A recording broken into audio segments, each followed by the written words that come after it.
possible GTA suspect there now. 4730 Crystal Springs Drive in the parking lot above the merry-go-round. 2 males, no further description, adding striping to a black Cadillac four-door, possibly exchanging plates. Vehicle license Utah 2904 in California, Paul William Nora 011. Code 2 incident 3196. Wilshire units additional 211 in progress, 1818 Southwest Moreland Boulevard, 1818 Southwest Moreland Boulevard. Where are you at, everybody? All units, 1507 is following a code 37 vehicle, 77 Buick Regal 2-door. He is Don't you on the feel southbound like Harbor Freeway from the Hollywood Freeway. this? It is a 2-door Buick Regal 227. Tom Zebra Paul has... I do. Southwest units, all units, citizen reports officer needs help, 3742 West Martin Luther King Boulevard. Citizen reports officer needs help, 3742 West Martin Luther King Boulevard. Code 3 incident 3142. Doesn't it feel like something's just 11A1 in off? Hollywood, no Hollywood available. Domestic violence.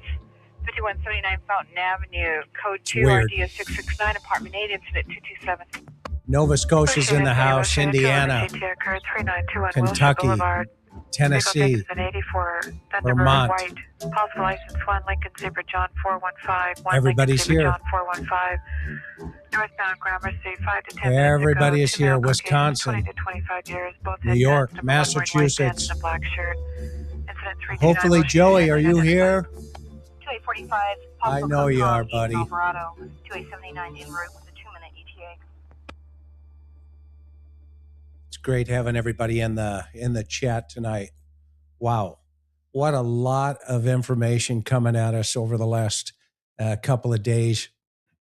I mean, is it just me, or what stands out to you guys? Is there like a tremendous amount of misinformation, crazy information,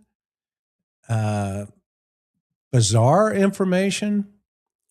I mean, we've gone from every side of the pendulum in, quite frankly, in not only just left to right, but top to bottom, left to right, just spinning around. It's almost like, what's the best way to describe it? What do you guys think? What stands out to you over the last week alone? Well, we're going to dive into some of that tonight. John is out. He's at, I got to get his autograph. He's out filming an episode of Snap. Those of you who follow that show. He's doing it was a murder for hire execution. And then Gary's out. Said he's going to try to make it, but he's rushing back to Manhattan, so wasn't sure if he was going to be able to pull it off or not. But either way, you have moi. And tonight we're going to talk about a lot. We're going to go over the notes. We're going to go over the responses to these notes. I'm not a linguist in any way, shape, or form. I'm just a homicide guy that if I got these notes, I would try to make sense of them. And that's what we're going to try to do tonight. We're going to try to make sense of this stuff. We're going to try to make sense of the media releases, the press releases. I don't know if we can make sense of the sheriff. And by the way, there is still time to save Nancy's case by emailing the Arizona AG, who's supposed to be looking into this week.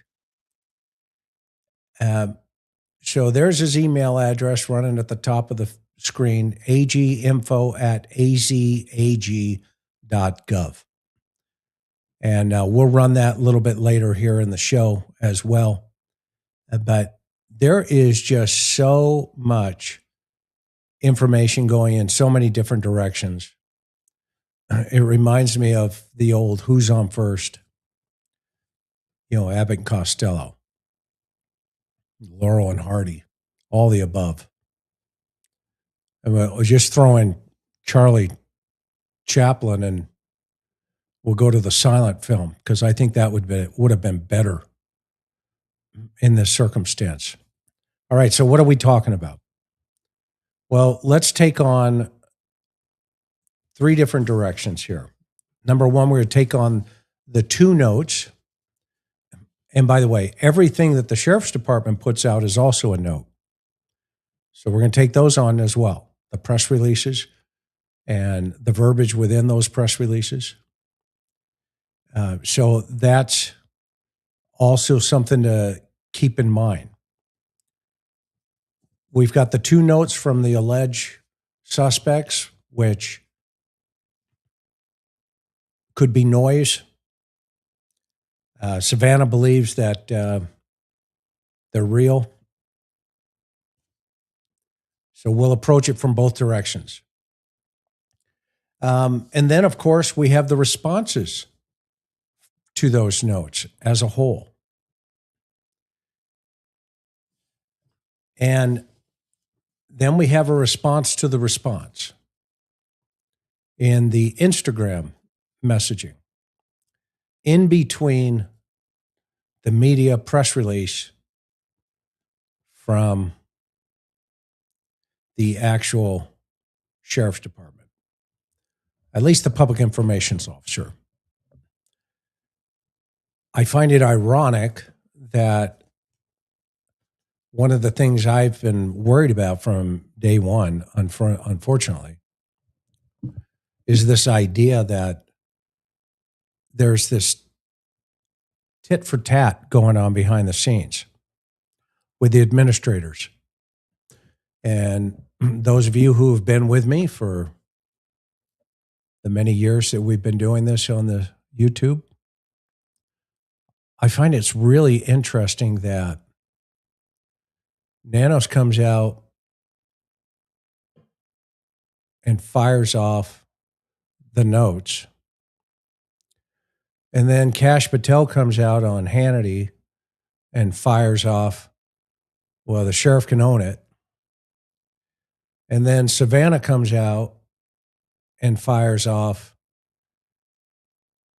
we're looking for our mom and everybody's at fault, including anybody who, essentially has a profit margin here. Let me look at it correctly. Entertainment or for profit. Something's going on here. And I understand, all those feelings, but the last time I checked, NBC has a YouTube channel, the Today Show specifically, with over 4 billion views. I don't think anybody's making a profit there. I'm sure they've given it to the homeless community in Manhattan. That said, so let's go over the first note in that was sent February 2nd. I want to point out a couple things here tonight. Everybody in this business, not in the cop business, but in the media business, is making a profit, period. They don't send world organizations, news organizations to stand out in front of Nancy Guthrie's house and not sell advertising. What's weird about that part is some of the verbiage and how it led up to that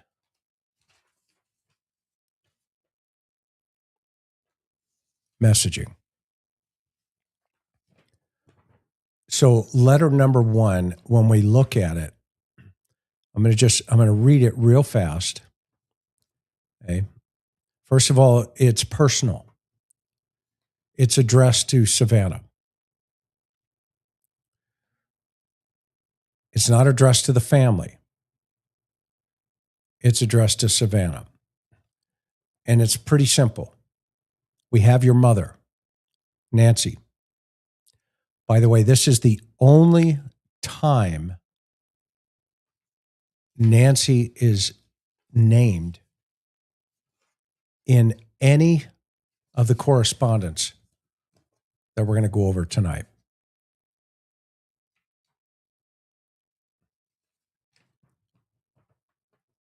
We have your mother, Nancy. She's safe but scared. She will be held for ransom, and once payment is received, she will be released unharmed. We will be holding her for a maximum of 7 days. You will need to send Bitcoin in the amount of 4 million USD before 5 p.m. on Thursday the 5th. If payment is not received, the ransom will increase to 6 million USD, which will need to be paid by 5 p.m. on Monday the 9th.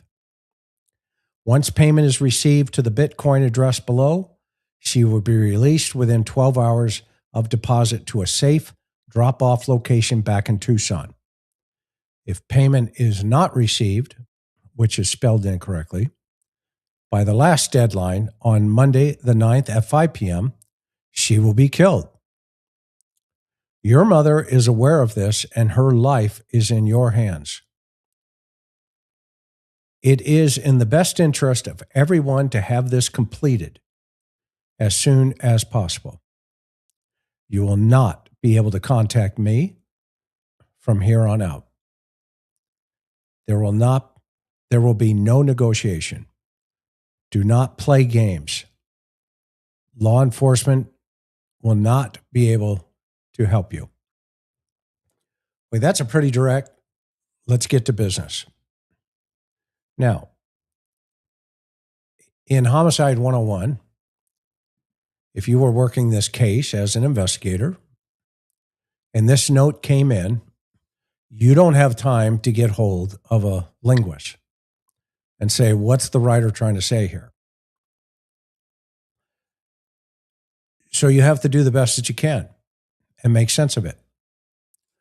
So my question to you is, what's sticking out to you about this particular letter? And so what I did is I went and I do what I used to do and still do, is I broke it down. I color-coded it, I highlighted it, and I said, well, that's weird.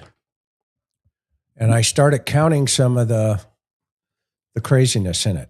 The word we is mentioned 2 times. We have and we will.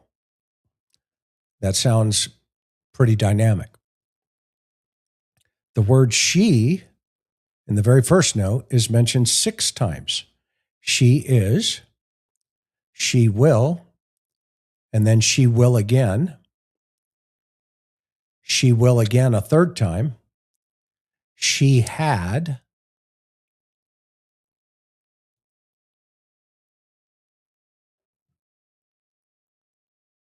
That's it. The word your mother is mentioned twice. Your mother, Nancy. Your mother is aware. So Nancy's aware that her life is in Savannah's hands. There's all kinds of logic that could go into that. However, what jumped out at me was the word received. Payment is received. Payment is not received. Then payment is received again. And then payment is not received again. So it's like mirrored. And now you is mentioned 1 time. You will not be able to contact me. which is, it goes from we to me. And I'm sure we've all heard a lot of talk about that on the internet, whatever that means.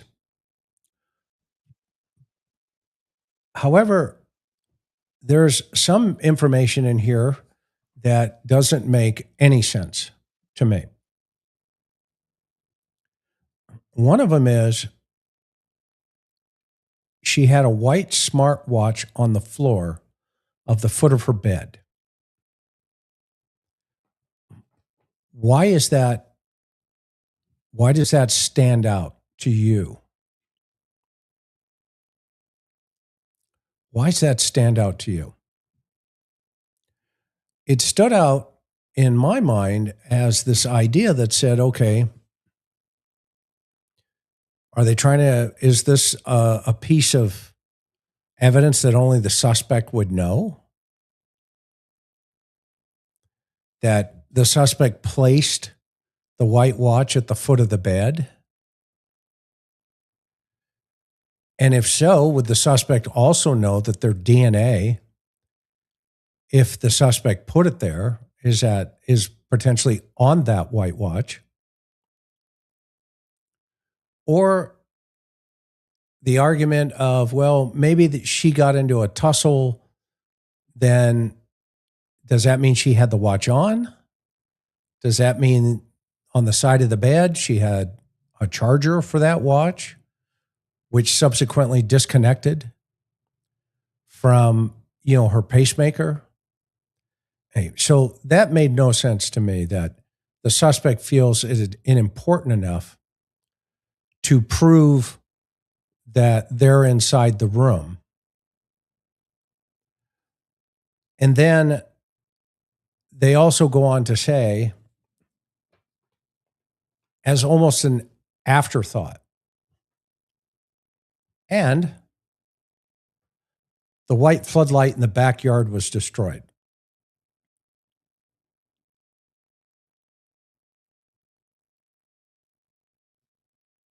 Okay. So does that prove you're the person that did this? There's a floodlight that's busted in the backyard? What if somebody in the family said, yeah, that light's been broken for years? Well, the only one who could confirm that would be Nancy. That's almost as weird as, she leaves the doors open at night and has always left the doors open.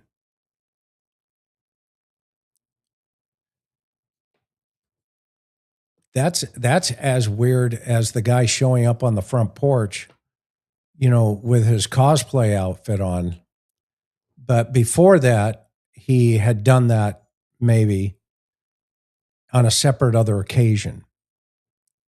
It's almost as weird as, well, porch guy, I'll just go ahead and make sure I'm kind of on the camera, but hiding and doing all of that stuff. And I'll pull I've got an idea. I'll just go ahead and pull the camera off of the wall. I've come prepared for everything, including a gun. You know what I need? I need some bushes. I need to reach up there with these bushes and pull this Nest camera off the wall. And once I pull it off the wall, now I can go around the back and make entry into the house. Well, why didn't you just stay in the back of the house if that's how you got in? Why'd you come around the front porch?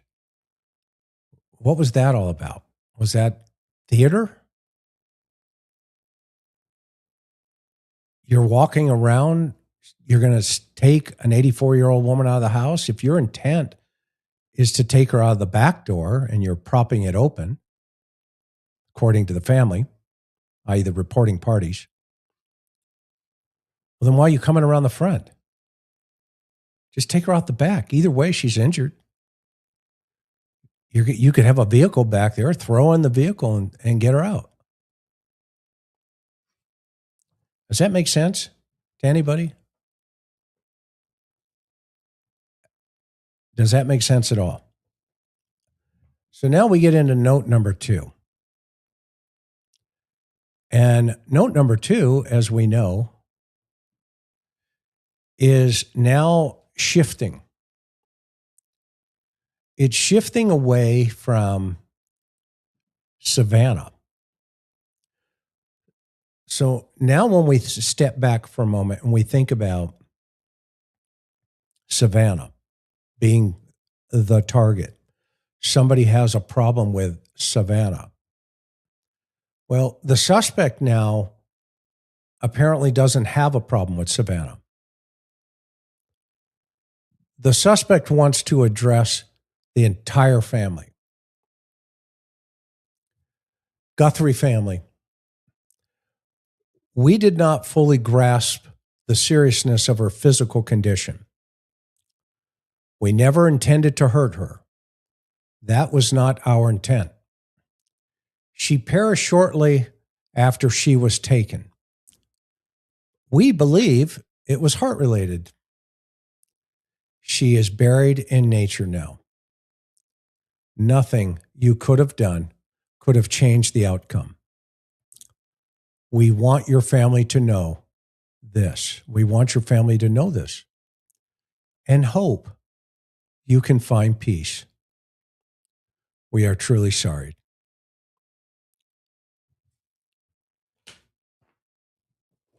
Anybody think that's porch guy writing this thing? The guy who, is dressed up, mask, gloves, hiding his face coming in, wearing getting right up alongside the camera. Oh, did I say a gun? And then blood on the porch. And all that blood on the porch is related to a heart incident. So let's look at this through another lens here. The word we appears 5 times.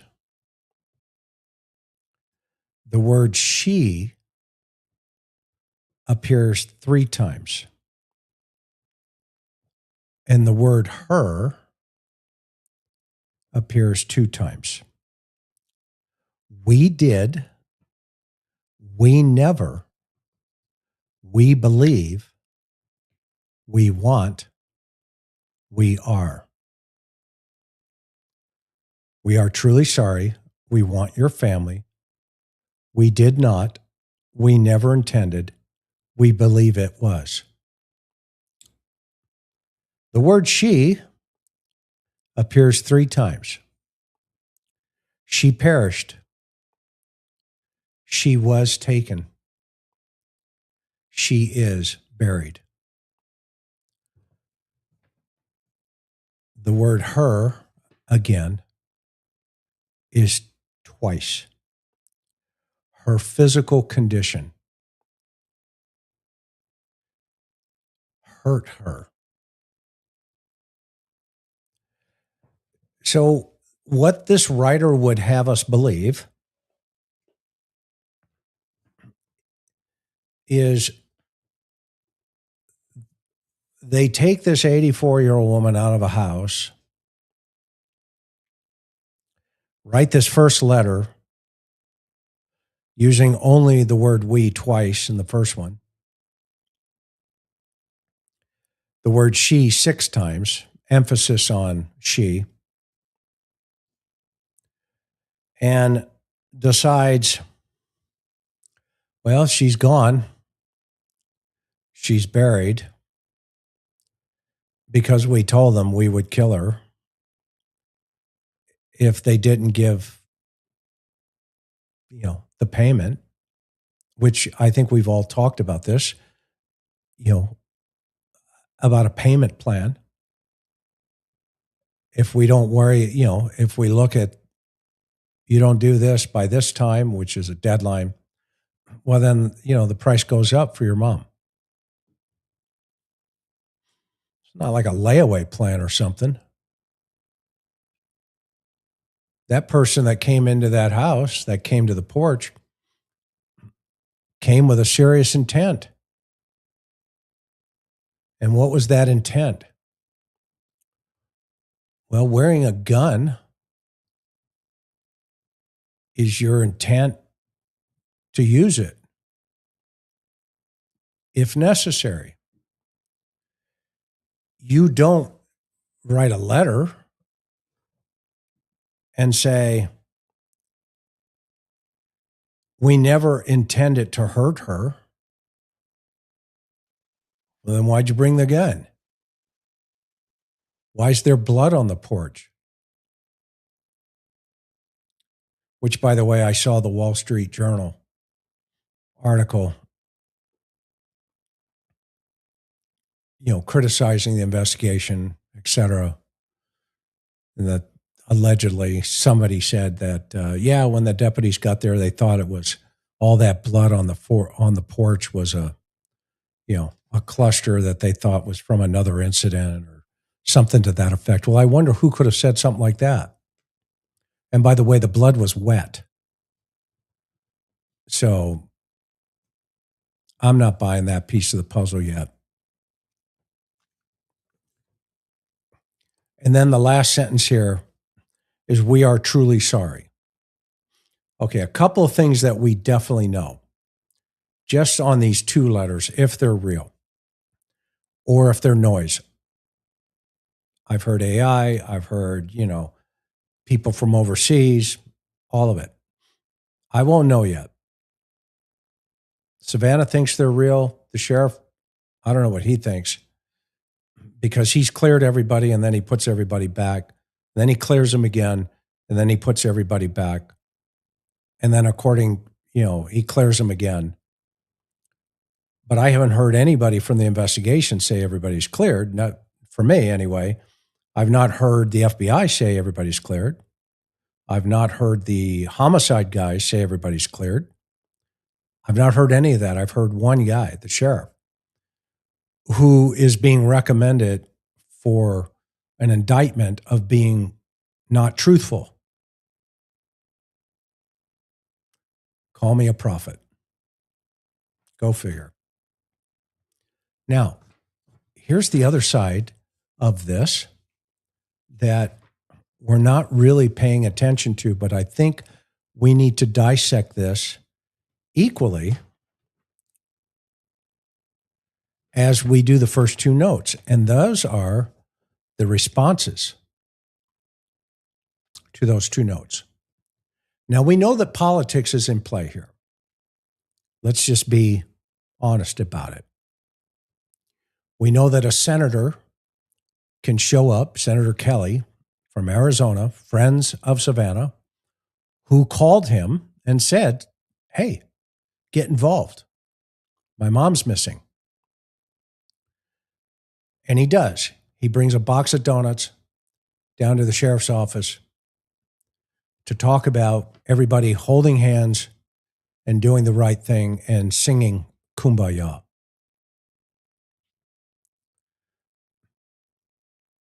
Interesting to note, if we go back and look at those press conferences, Kelly mentioned getting along, and hopefully the FBI will be allowed in. I'm paraphrasing, but that's what he said.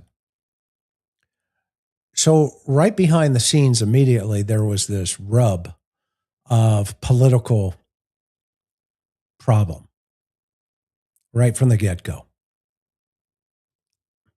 So now we have this message here, which both of these notes, one sounds much more masculine, the first one, than the second one. The second one sounds much more feminine and empathetic. somebody who thinks that person on the front porch who's basically said your mom died, she's buried, has a sense of empathy. And so Savannah feels, well, I'm going to just direct a messaging to that empathy.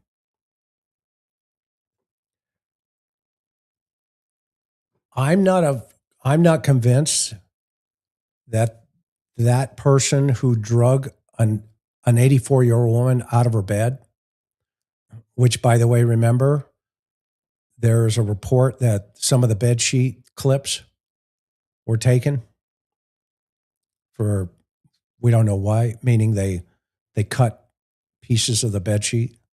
Could be DNA, could be something to that effect. I'm not convinced that guy feels the need to say, I'm sorry. Because somebody smacked her or something happened where the blood's all over the front porch. I'm still trying to figure out how the reporting parties didn't make that a big deal.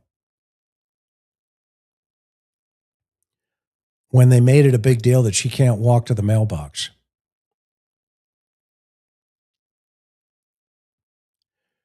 So in this message, I want to count the word hour. And the word hour is used 5 times. Our mom, our family, our situation, our part, our hearts. So Savannah is speaking for everyone. And you see a progression in this based on the last statement on Instagram. The first couple of notes, it was Savannah and Annie. Then the next day, it's Cameron who says, I'm now speaking for the family. And we've never heard why he never came back and spoke for the family again. He just evaporated. Then the third one is everybody, holding hands and Savannah speaking for the family again. And everything since the Dateline series, the Today Show, everybody's wearing yellow. Savannah's back.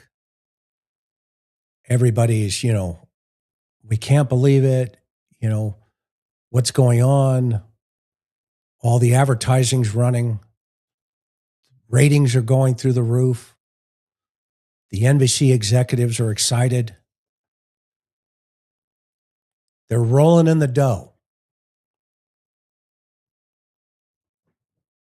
Advertisers are happy. They got a combo plate with the Olympics and the biggest story in the country. It's all happening simultaneously.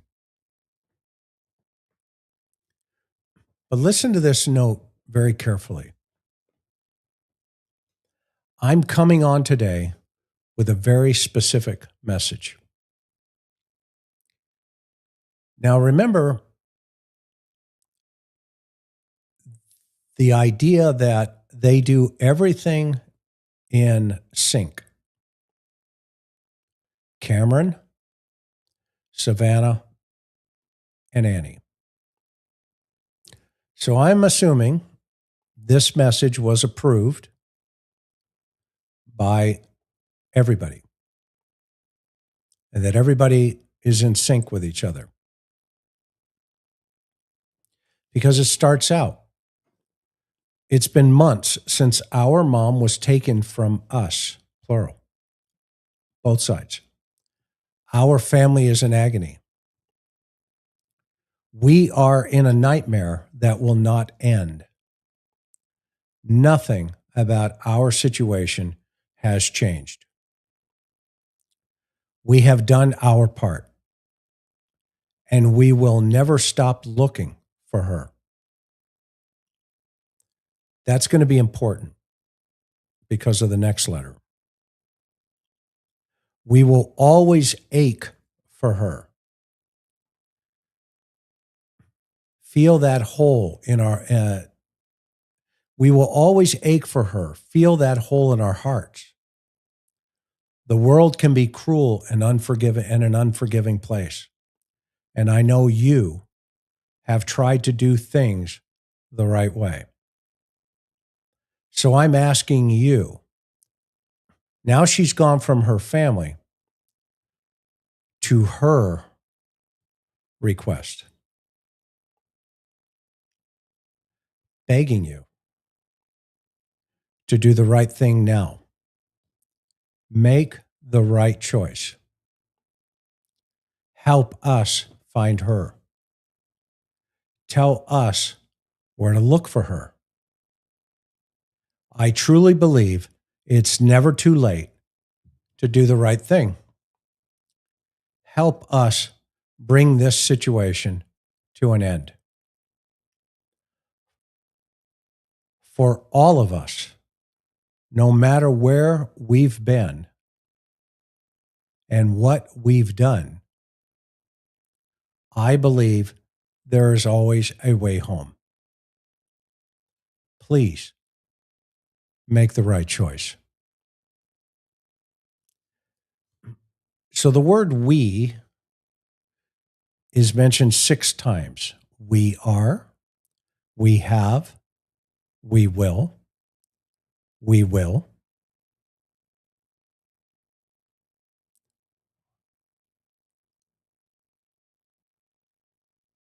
Oh, I see. We've been and we've done. 6. The word our is mentioned 5 times. Our mom, our family, our part, our hearts, our situation. Right, make the word right, meaning right choices, things and ways, is mentioned 5 times. Right way, right thing now, right choice, right thing again, and then right choice again. What's interesting here is the word always a way home jumps out.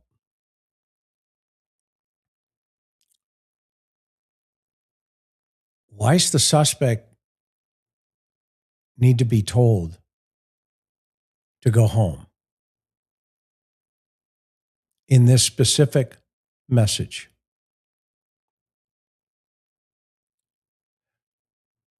Bring the mother back home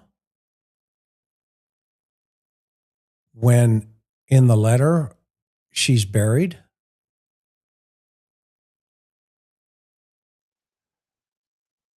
It's almost like it's personal.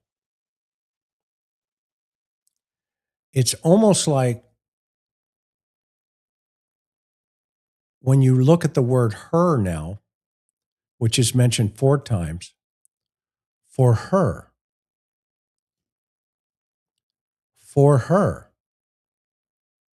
find her, for her.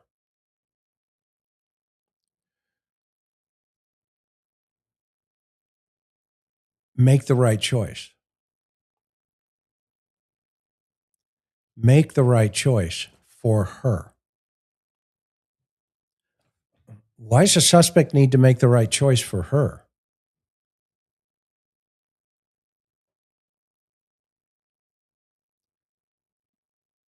They just pulled her out of a house. We're 6 months into this thing. They don't care about her. They care less about her.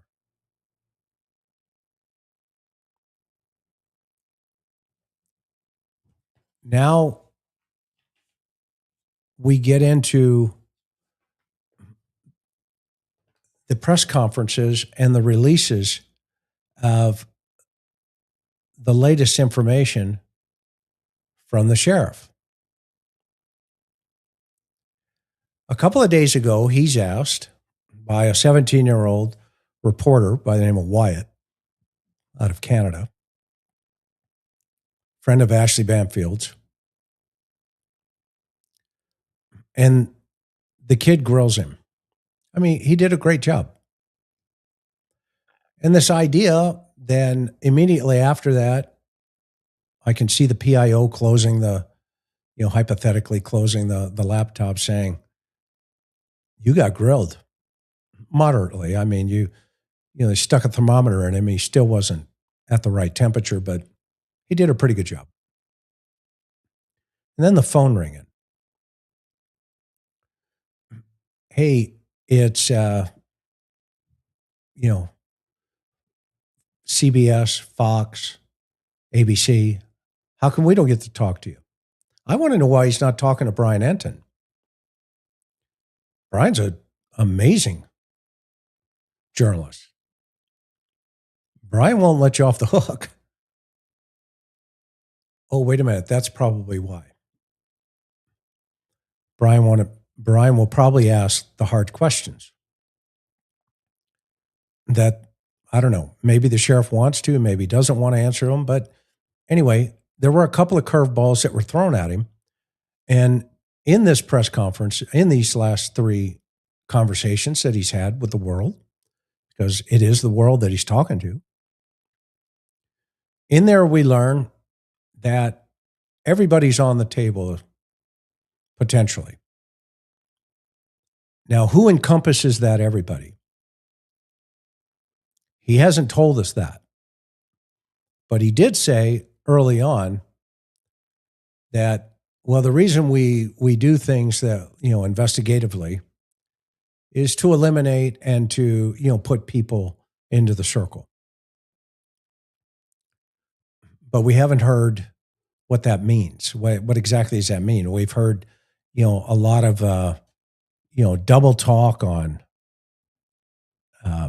know all the things we know, and we still need to know what you know, because there's something out there that we don't know. Thanks, Sheriff. Appreciate that. But I find it was really interesting that he put everybody back on the table. And then all of a sudden, within 24 hours or thereabouts, do you think his phone rang and said, hey, what are you talking about? Do you think, hypothetically, of course, speculation, of course, and the only way you solve crimes is you talk about it, just like any other problem you want to solve. Just ask my wife. I sit there and I'll listen for hours and we'll sort it out and she'll figure it out. But when you have this guy now who's put everybody back on the table on the heels of being notified, he's about ready to be sued again for $3.5 million or whatever the $1 million amount. It's a lot of amount. All of a sudden, I think he probably got a couple of phone calls. Number one, the county attorney. Hey, Sheriff, yeah. Why are you saying what you're saying? Because you do know we're getting a civil lawsuit coming in, right? Oh, yeah. No, I know, but everybody's still on the table. Well, you need to clear that up, man, because the civil attorneys are coming. Well, okay, I'll clear it up. And do you think he got a second phone call from a senator who said, hey, I got a phone call that said you said everybody was cleared, and now you're saying they're not cleared, they're still in the circle. Oh, no, they're cleared. They're cleared. Okay, then why are you saying everybody's still in the circle? Because you just said they weren't in the circle, and now you're saying they're back in the circle. So what is it? Make us make sense of it. I'll clear it up. Unequivocally, I want to make sure that everybody knows it's cruel, it's inhumane. How dare you think in any way, shape, or form there could be any other possibilities other than the ones we don't know that could take 50 years to solve this case in any way, shape, or form. I just want you to know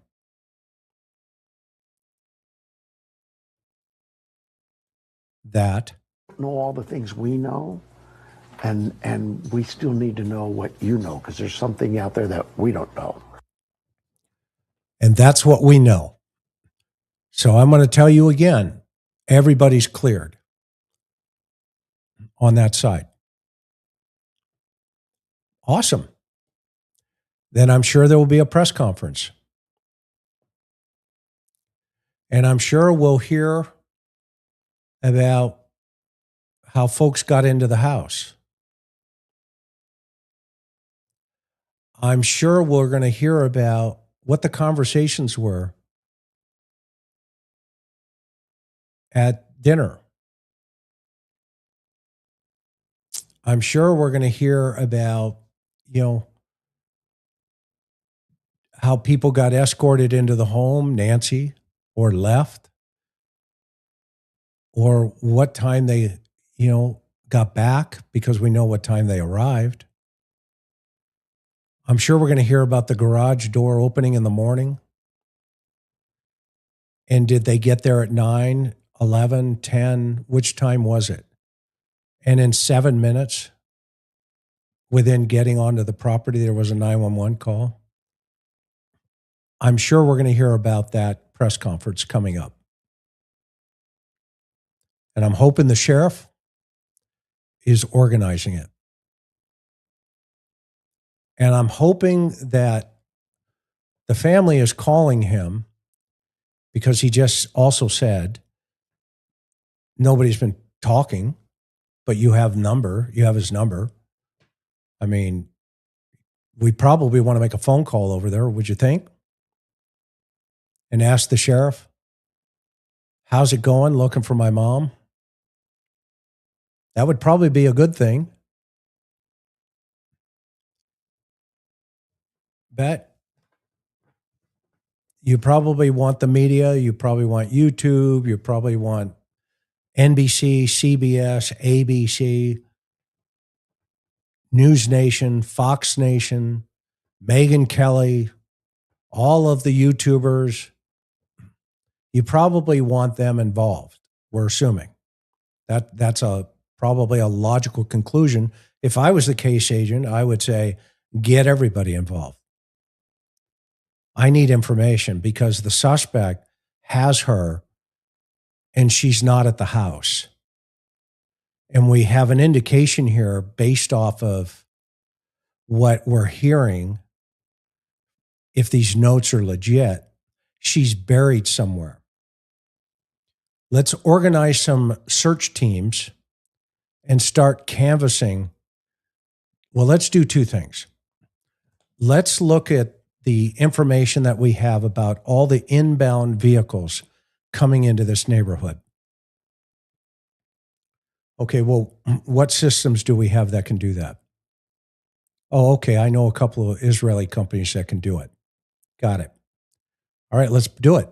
I'm looking for any cars around this time frame, these dates, this time. Done. All right, now you throw AI at it, and the AI starts narrowing down. In fact, we just did this with Michael Vaughn.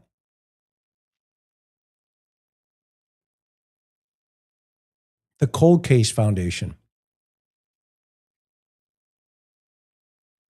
Go figure.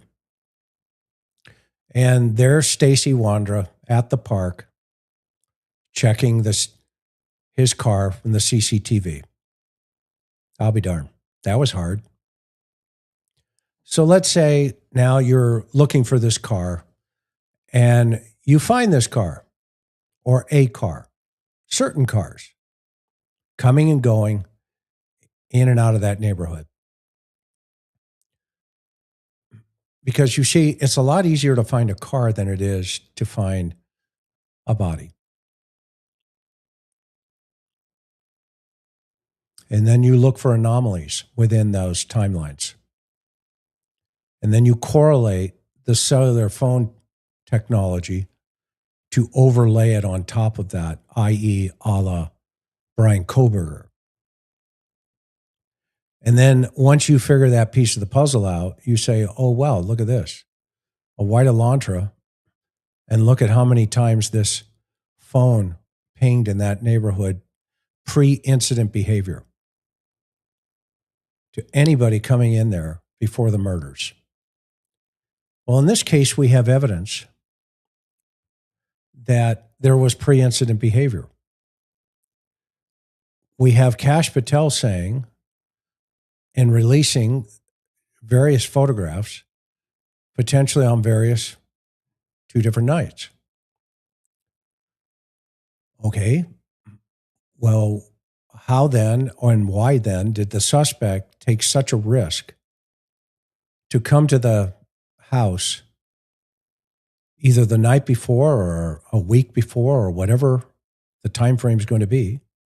The metadata will help us get that. Why is the suspect taking a risk to do that? And then the next question is, did they drive in or did they walk? And if they walked and parked on another street and then walked in behind the house, okay, that's fine. That won't be hard because there's only 2 exits. And one of them goes right past a Circle K store that has a camera. And it also goes past various flock systems, camera systems throughout the city. And isn't it interesting that the very first thing the sheriff did during the very first press conference was blame the board of directors for a lack of surveillance technology? So they were looking for it almost immediately. That's a good thing in the big picture. Because if that suspect pre-incident, the very first picture that's dark in the background, that guy, if it's the same guy or person, then if they drove in because they had to drive out, that's a lot of good information. And you can find that. But even more importantly, that's a picture at night. Somebody that would do this and know that neighborhood had to do it during the day.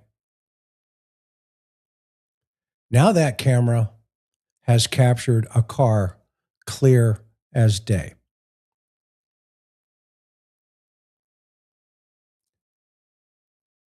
That could be a game changer.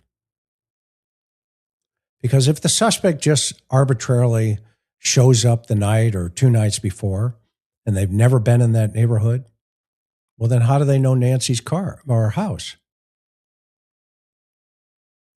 You have to pull in and see an address to know, okay, this is the house we're going to hit. Well, why are you doing it just in the middle of the night at 2 o'clock in the morning? If you're going to take such a risk to walk up to a camera and play like you're pulling it off the wall with a weed whacker, well, then why did you plan? What was the plan here? You didn't think about that? This very small detail? But you think it's a big detail to knock off a floodlight in the backyard? I don't know. Maybe it's not making sense. Sheriff, what do you think? Know all the things we know, and we still need to know what you know, because there's something out there that we don't know. There we go. All right. So now we get the response letter. And this one is really interesting.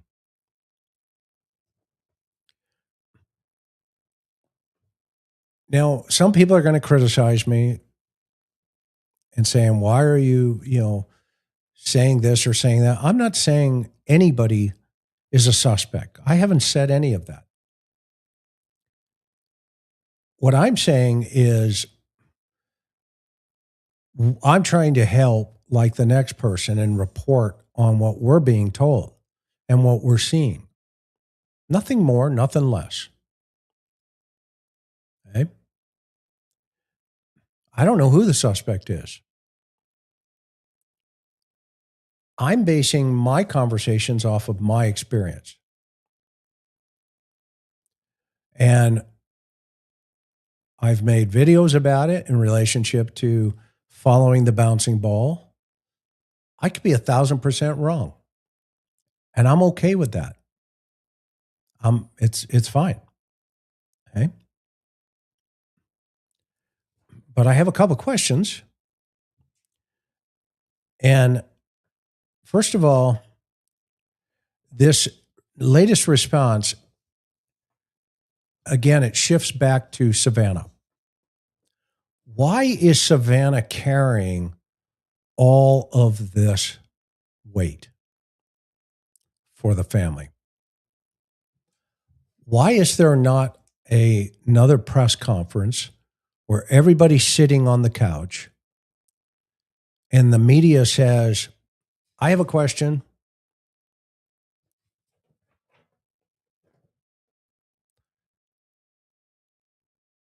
Why is that not happening?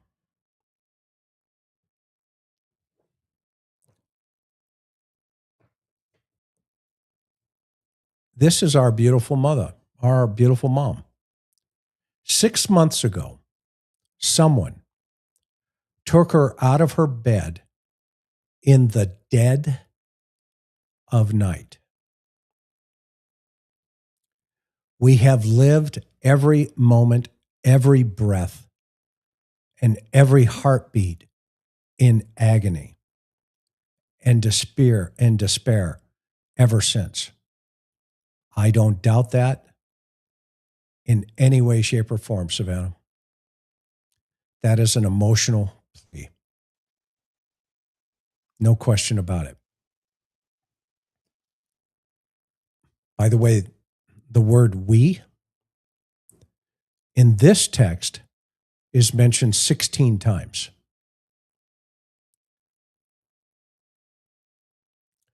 Every day we wake up and try to be strong and go on because that's our joyful and resilient mom. That's what our joyful and resilient mom taught us to do. But make no mistake, our hearts are in ruins. Now she's going to speak for the entire family. Cam and Christine, Annie and Tommy, Mike and me. We spend every walking moment thinking of her, longing for her, looking for her.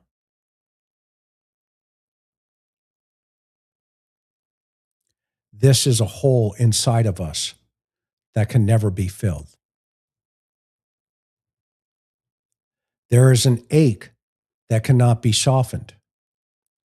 And there is a determination in us that cannot be quenched to find out what happened to her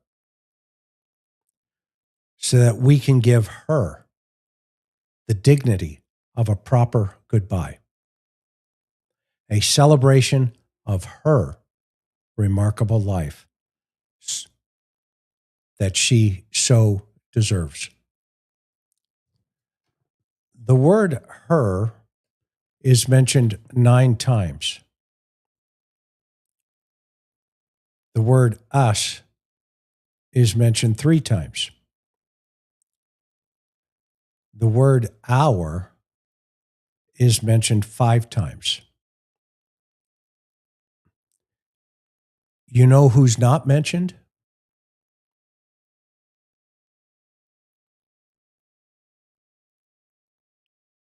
Not 1 time. Is the name Nancy.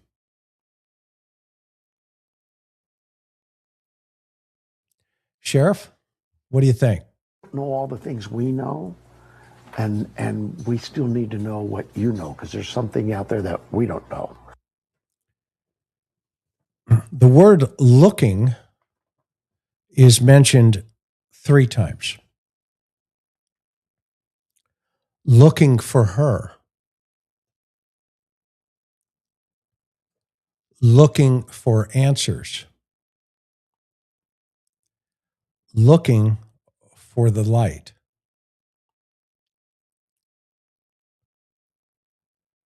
So I have a question.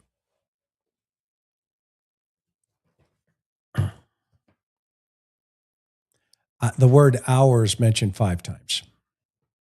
Okay. You, our, they, her.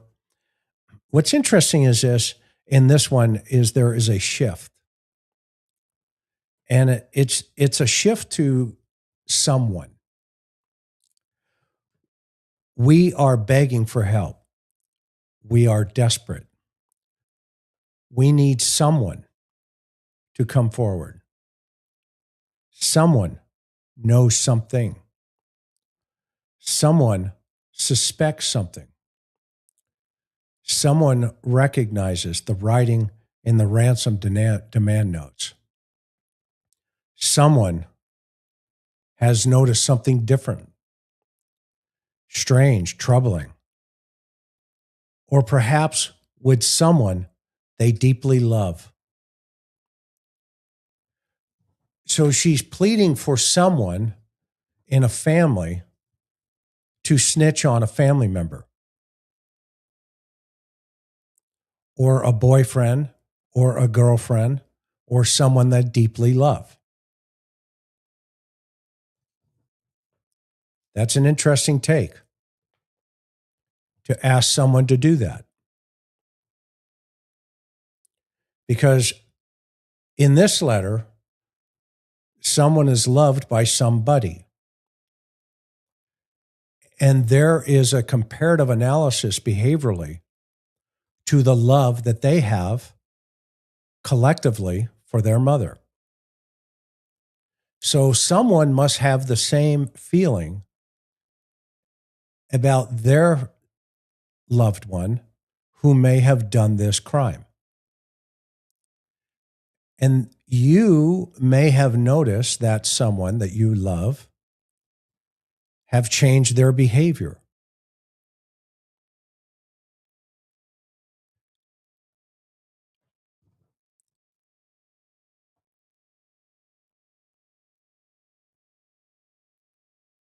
Now, the other interesting shift here is, again, we see the word do the right thing pointed out. We are real people. We can. We feel. We need. But in this particular paragraph, Savannah separates good people and bad people and compares them to the suspect who took her mother but is loved by someone and who could have feelings. So let me read that, or let me make that clear one more time. We are real people. We are real people facing real grief, doing the best we can and counting our many blessings along the way. Most especially the prayers and love from good people. So there are two types of people, which we feel deeply. So they decide who's a good person, who's a bad person. And they feel it deeply. We need your prayers from the good people. We need your kindness from the good people. We need the good to be stronger than the evil. Okay, so now there's a separation of good and evil, clearly. But now, after the word evil, there's a correlation to what that behavior may look like. Remember, thoughts, feelings, and emotions equal behavior. If you are following this story for entertainment or for profit, I'm assuming she's talking to the media and TMZ.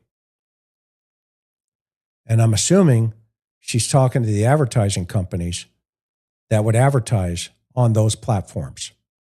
ABC, NBC, all of the C's that see me, see you, intimacy, into me, see, all of those people, agencies, corporations, who have YouTube channels, including the Today Show with the banner with Savannah in the middle of it, who, by the way, has over 4 billion total views. I'm assuming that they're following the story not for entertainment or for profit. You are not on her side. So now this comparative analysis goes back to Nancy.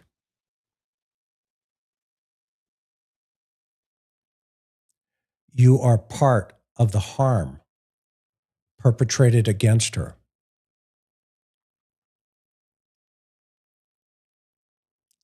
So basically, you're part of the note that buried her.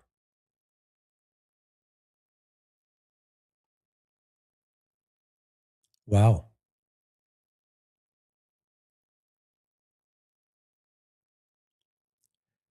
Basically, you're one of the suspects. So I'm sure we're going to hear and have a press conference to talk about that with the family. There will be, they do press conferences for basketball games post the win or the loss. So I think there are millions of people out there that are helping in various ways. And sometimes it gets overlooked through emotion. But I'm assuming that we will never stop looking for answers. That you will probably want to have that press conference and seek those answers as a family. And we'll never stop looking for the light. I can assure you the Lord will open the window necessary and show you that light. I believe that. We will always be hoping and praying and believing in the best of our world. I concur. Remember the story of the man on the train as they're traveling and like 4 or 5 kids are running around and swinging and bumping the gentleman as he's reading his newspaper. And the kids are loud. And then one of the children falls into the man's lap while he's reading his paper. And he finally gets fed up and turns to the father and said, "Why don't you try to be a better dad and get your children in line, would you?"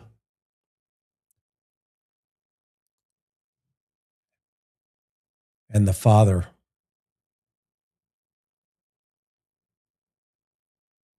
in anguish and humility, turns to the gentleman and says, "I'm so sorry.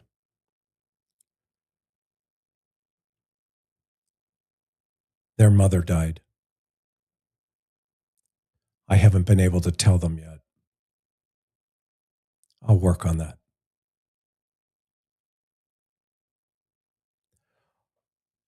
Or the woman who was in Auschwitz looking out a pinhole in a Quonset hut and says to Dr. Viktor Frankl, "Victor, come see, he's back." And Dr. Frankl reaches over the railroad ties to where this woman has been, and he looks out the pinhole. And he says, "Who?" And she goes, "Look."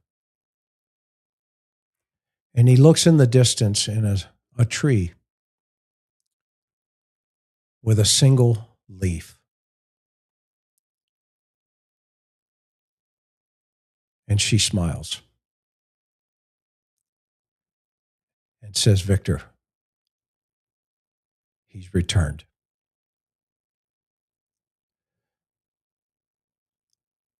For a single season, a total season, she was in that position to see the leaves come, the seasons changed, the storms, the winter, and then spring came again. And she rejoiced about a single leaf. That's what's happening with people who are trying to keep the Nancy Guthrie name in the public's ears and the public's eyes. Because if we take a look now of what the sheriff has put out in their press release, this is a fascinating piece of this puzzle. I want you to pay very close attention to the behaviors that were indicated here of what to look for in somebody. And look at this clearly. These bullet points is who the sheriff wants you to keep an eye on. So let's just start at the top. A change in mood or displays of anxiety, nervousness, or irritability. The sheriff says, and probably the BAU, I'm going to put money on it, these are going to be the behavioral indicators. The next one, a change of physical appearance, hair color or cut, growth or removal of facial hair, etc. That's important because that's now telling us that facial hair in that video is probably legit. Because they're saying if you see a loved one removing any of this stuff, that could be a signal this person may know something. Then, of course, the obvious one, unexplained injuries, cuts on hands, bruises. Does that explain the blood on the porch? Does that explain maybe there's blood inside the house? During the period Nancy was last seen, does that mean there's something else going on with the suspect in terms of injuries? And the answer is yes. But look at the next one. Normal routine changes.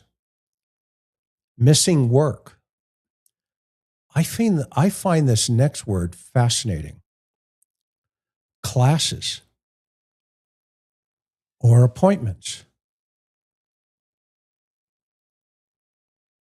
A student or somebody that may work around the education system. I don't know. But they're looking for people that may be missing classes, work, or appointments. And then sudden departures from the area around the time of her disappearance. Sheriff, what do you think? Know all the things we know, and we still need to know what you know, because there's something out there that we don't know.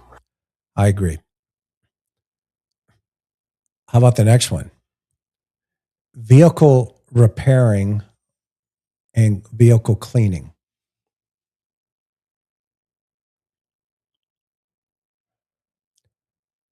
We're impounding cars for everybody.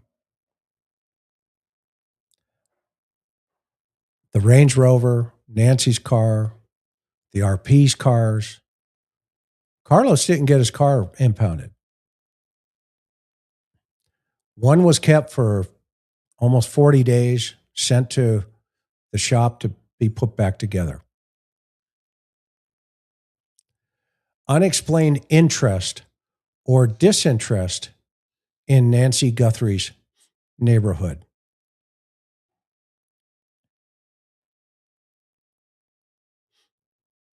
When we were there, we drove all around and it's like the neighborhood's empty, as if she didn't even exist anymore at all.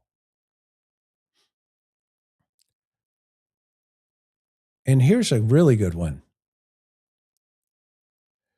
Notice intense interest or disinterest in the investigation. I'm sure that press conference is coming. Or unexplained knowledge of the situation.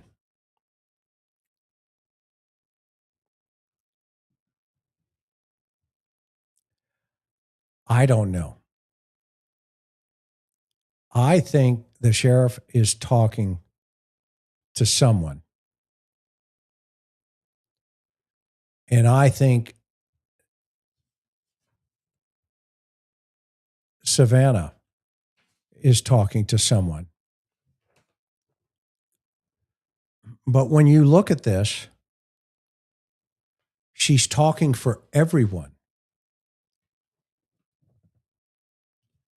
to talk to that someone. We're 6 months into this. It's time that everyone started talking to everybody to lower the temperature.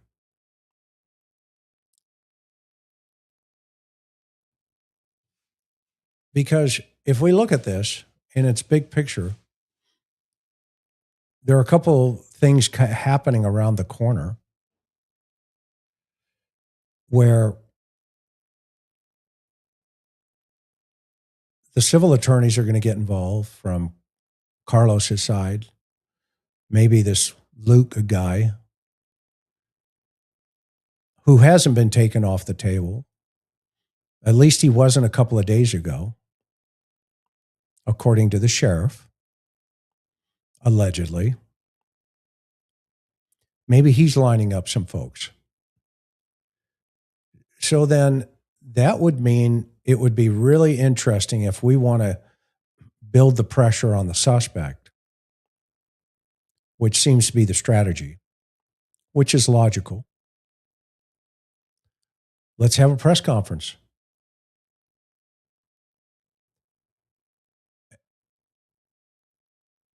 Let's get the entire family there and tell the world we're going to find this guy.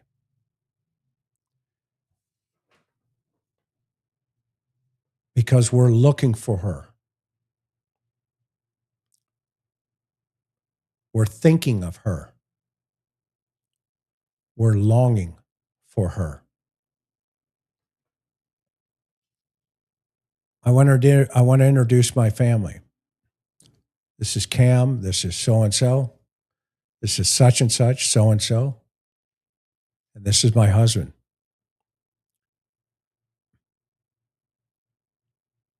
And everybody can answer questions.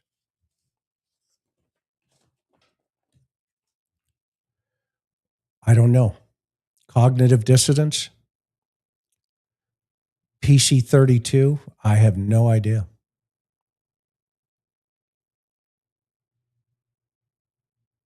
It's interesting that Nancy's girlfriends talked to the New York Times. The other band member talked to the New York Times. And somebody's husband was a spin doctor with the New York Times. And all the messaging got played in its proper positions. But nobody's talking to the world.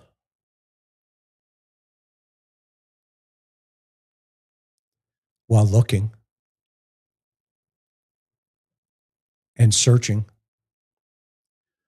The day Nancy's girlfriend, while talking to my wife, who's a journalist, hung up and said, "I'm done talking about Nancy," my jaw almost hit the floor. And now, if anybody says anything, you are compared to the suspect who buried Nancy Guthrie.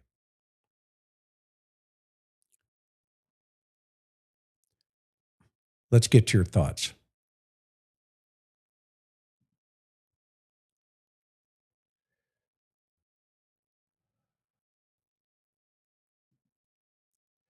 No one's mentioned the lackluster subject line, new tip. Could have easily been overlooked at the news station. Very suspect. No real urgency. Thank you, Nicole. Great point. Nobody has pointed out maximum of 7 days. Why Airbnb runs out? You need to get to work. Why provide 7 max days and not 48 hours or 72 hours? Interesting, Kara. Thank you.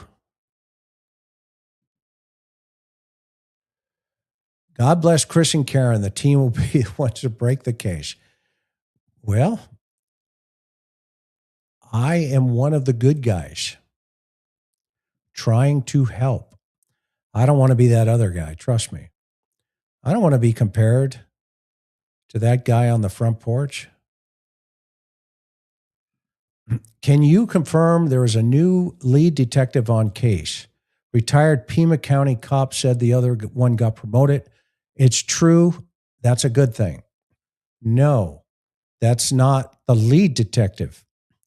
Remember the sergeant who was up all night in the very first press conference? And the sheriff came out and said, "Hey, guys, let's be nice to him. He's been up all night. Remember that guy? Hang on, what's his name? Oh, my phone's in the other room. Anyway, that guy. Remember how they shut the scene down? But the sheriff said, that wasn't a problem. We'll let the court sort it out. That guy? Yeah. Well, he's a lieutenant now. They just promoted him. Sheriff, what do you think about that? Know all the things we know, and we still need to know what you know, because there's something out there that we don't know. So essentially, if you shut a major homicide scene down potentially, you get promoted.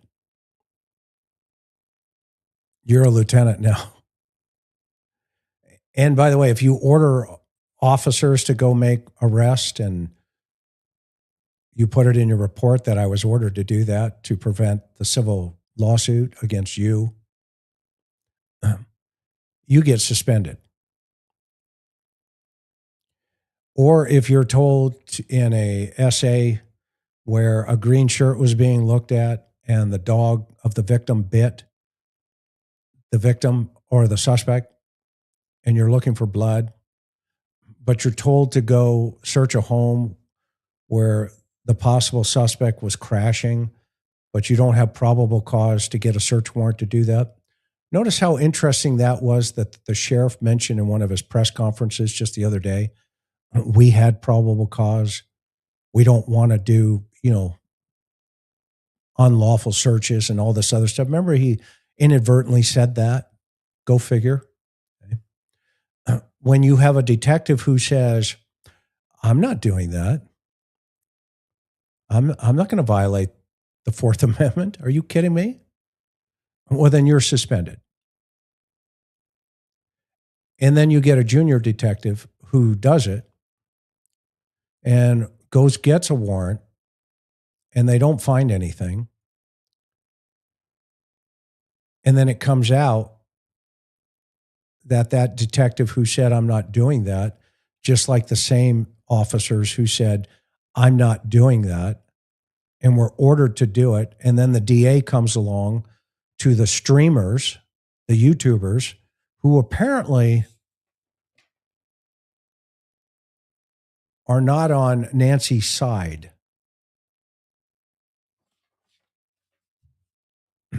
You're just like the perpetrator. Okay. And then the DA comes along and says, well, we can't file these cases. They didn't break the law. I know, but we can make it up, can't we? Sheriff, can we make up the law? What do you think? Can we just make it up? Of course. And, I'm not supporting any behavior by anybody. I'm supporting the Constitution of the United States of America and the Bill of Rights and the First Amendment. If you want to stand on a public street with a camera, it's law enforcement's responsibility to say they're not doing anything wrong.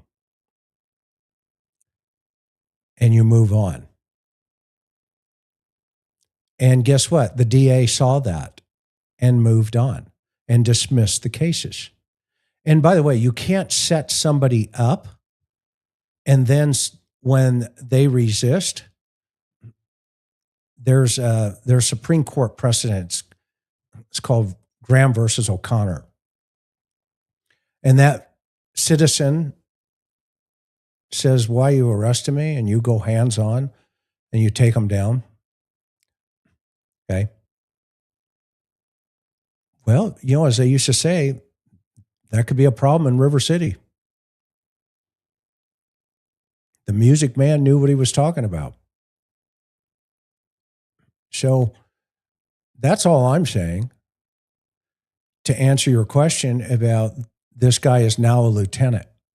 So it looks like it comes down more to loyalty than competency in that agency. You see?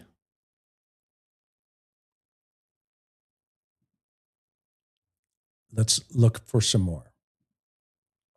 Everything we've seen this week was because of the pressure we all put on the AG and Brianna Whitley putting out the ransom notes finally. I concur. And by the way, there's still time to send those emails. Because the first thing, and we've talked about this from day one, the first witness on the defense list when they get this person will be one Chris Nanos. And everything else after that will be, like a downhill ski trip. Kemp curious, why did Savannah and Nanos wait until now to respond to the notes? They had the notes months ago. Well, you notice they haven't been able to answer that. Because, and I concur, they should have put some of this information into the ether. Because if you want somebody to recognize writing and style and all this other stuff, you don't need a linguist for that. Looks like you're looking for a family member that knows something, i.e. the suspect's family, whoever that is. Someone that loves this person and sees changes in this person's behavior. Chris' legit question is, I don't know. Is someone like Savannah an accessory to the crime if they're helping the criminal afterwards by not coming forth what they may know? That will be determined by the totality of the circumstances if there are other evidentiary facts brought forth.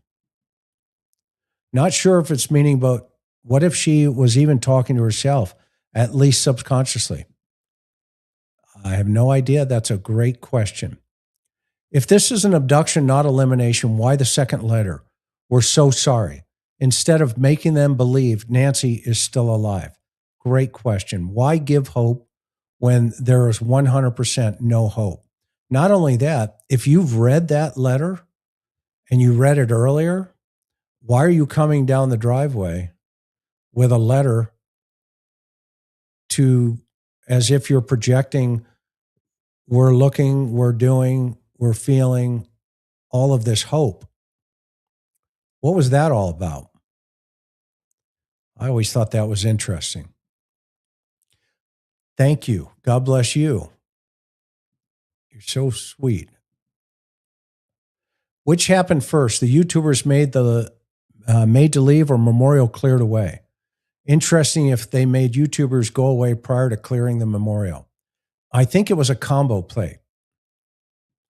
That things started to move, the YouTubers started to call it out, and then they were moved. But I think it was sequentially, it was almost simultaneously, things started to happen. And by the way, when you drive by that house now,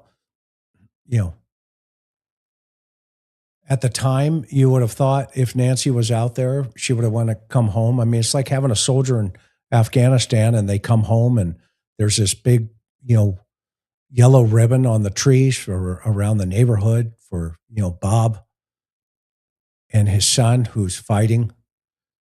And then just Bob decides, let's take them all down. He's coming home.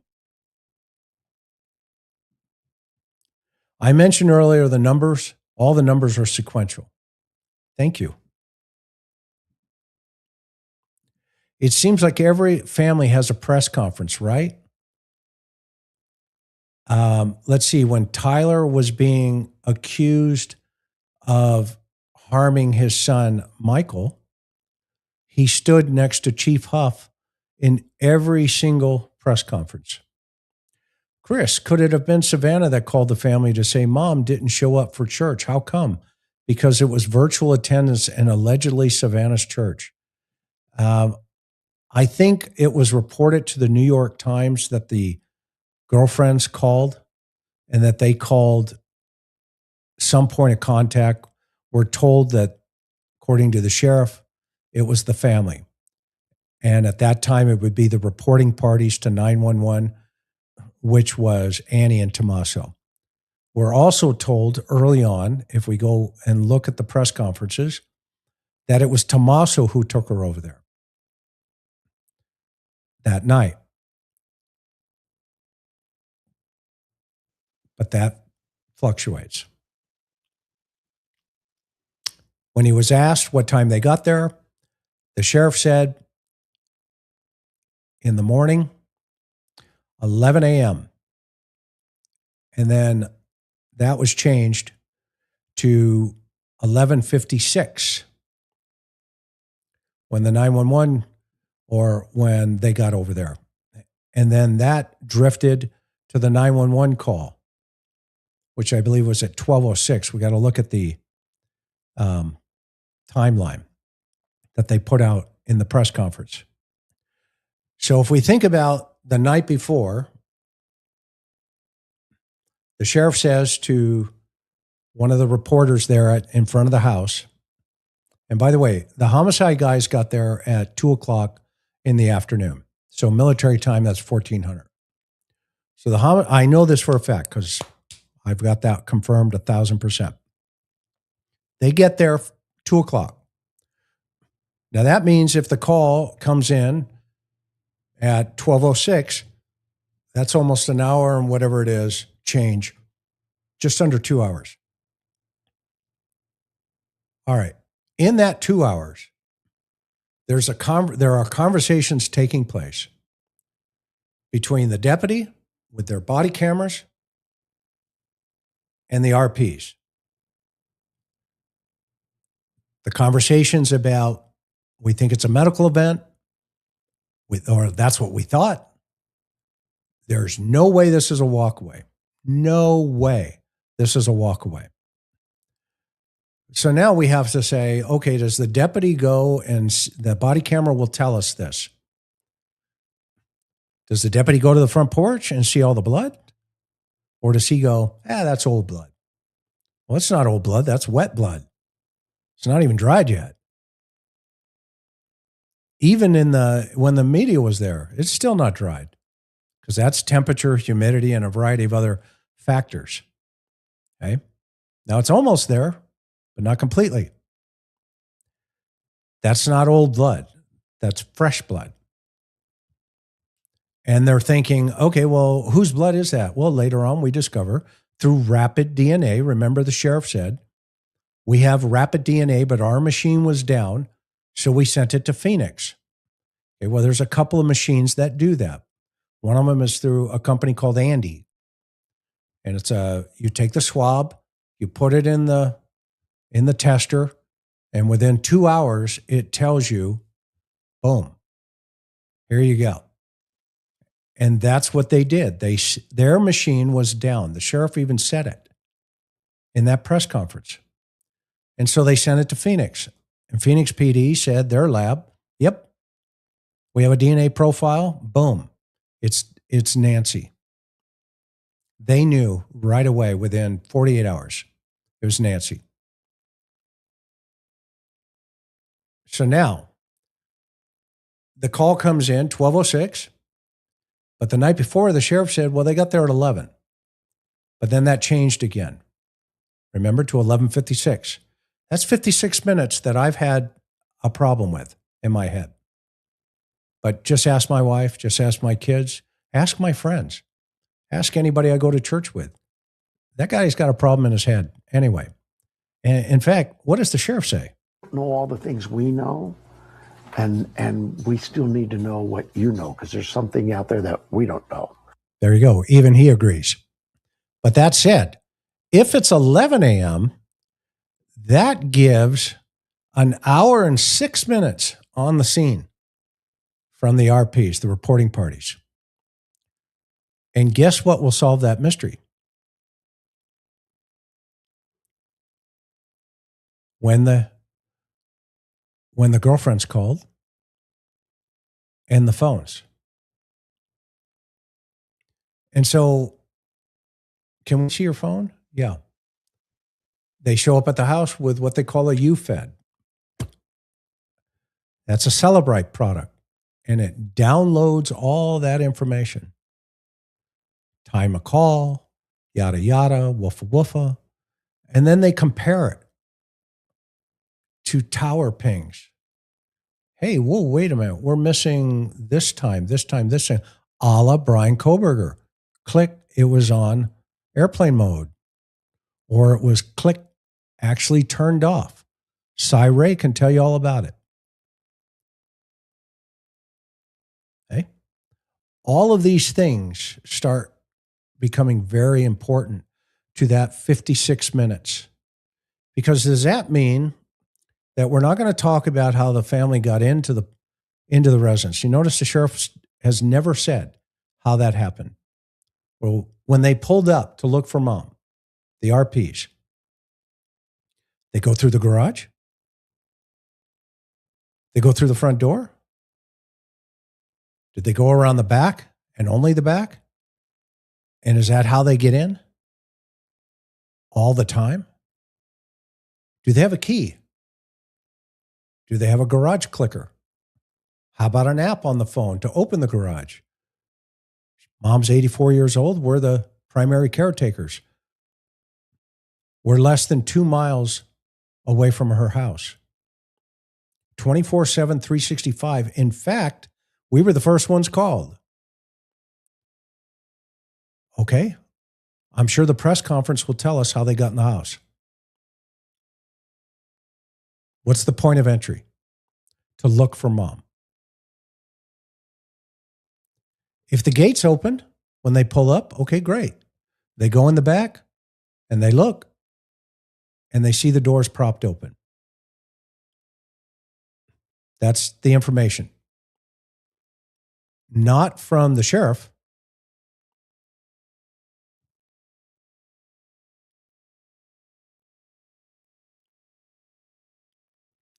They go in. This is weird. Why would mom leave the door propped open like this? Must be a medical event. Oh, that's right. And mom leaves her doors open all the time. That would make sense. And we go into the house, go into the bedroom. Look, that's mom's watch on the floor. Holy crap, that's her medication. Oh my gosh. There's her purse. There's her ID. There's her glasses. Let's look. Run around outside. Do they go through the front door to open the front door and say, oh my gosh, there's blood on the porch? We better call 911. No, call the hospitals and see if there's a medical event. Good, great, I got it. I'm on it. Hey, we're looking for a Jane Doe or a Nancy Guthrie. We're at her house, my mom, and the doors are propped open with flower pots. And I think maybe the paramedics came in the middle of the night. Although none of the neighbors heard the fire trucks, the ambulances, probably the police response on a medical aid. Nobody saw those big lights or heard the big beep going on, backing up to the back gate to load mom up on the gurney and push her into the ambulance and respond. Oh, but wait a minute. More importantly, Nancy didn't call 911 on herself. I'm having a medical incident. I need you to send an ambulance. This is my address. My doors are open. Just come in. We're on our way, Miss Guthrie. Stay on the phone. No problem. I have heart issues. All right, are you feeling right now that you're having any type of heart attack, or Can you explain what your symptomology is, please, ma'am? No, but when you get here, can you prop the doors open? Well, ma'am, where are you? Well, I'm in the house, but I leave the back doors open. Just come in. Okay, well, what about the front door, ma'am? Can we come through the front? No. Can we come through the garage? You know how you went in the house like 8 hours earlier? No. Come in through the back door. Okay. We're on our way. Savannah, yeah. Mom's gone. What do you mean she's gone? She's missing. Well, okay, we'll call the police. We did. They're here. It's chaos. We thought there was like a medical event. Her doors are propped open with pots. What are you talking about? She's gone. Hello? Mom's gone. I know. It's a kidnap for ransom. Because of me? Yes, I'm sorry. Because of you. Because of me?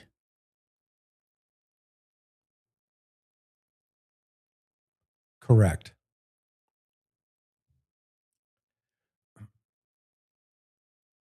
First deputy on the scene.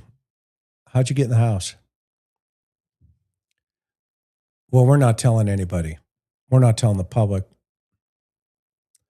If the sheriff wants to help out, tell the public what the facts are. Lay it out there. They already know. Instead of just impounding cars, searching homes, and leaving all this mystery meat out there. One day everybody's on the plate. The next day everybody's off the plate. But then they're back on the plate. Then they're off the plate. It's really ironic because on your Instagram page, you are actually listing people as persons of interest. If you go look at your Instagram page, Sheriff, it says this person is a person of interest and we're looking at this person. Okay. We're not calling anybody a suspect, are you?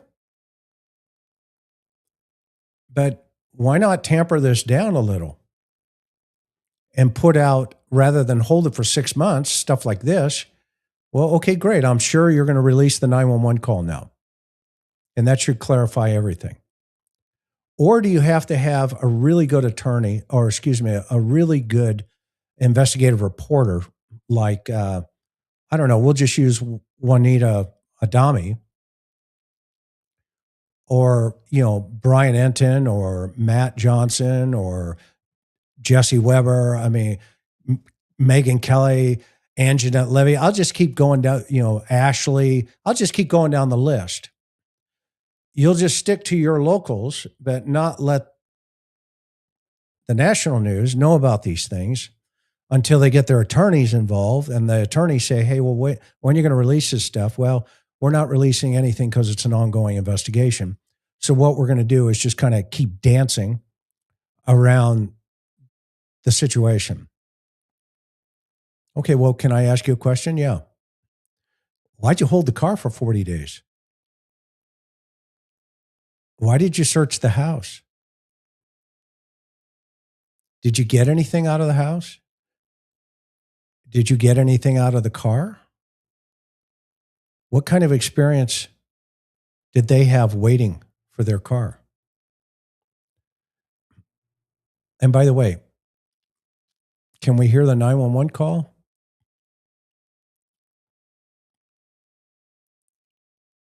And what was the probable cause you had for impounding the car?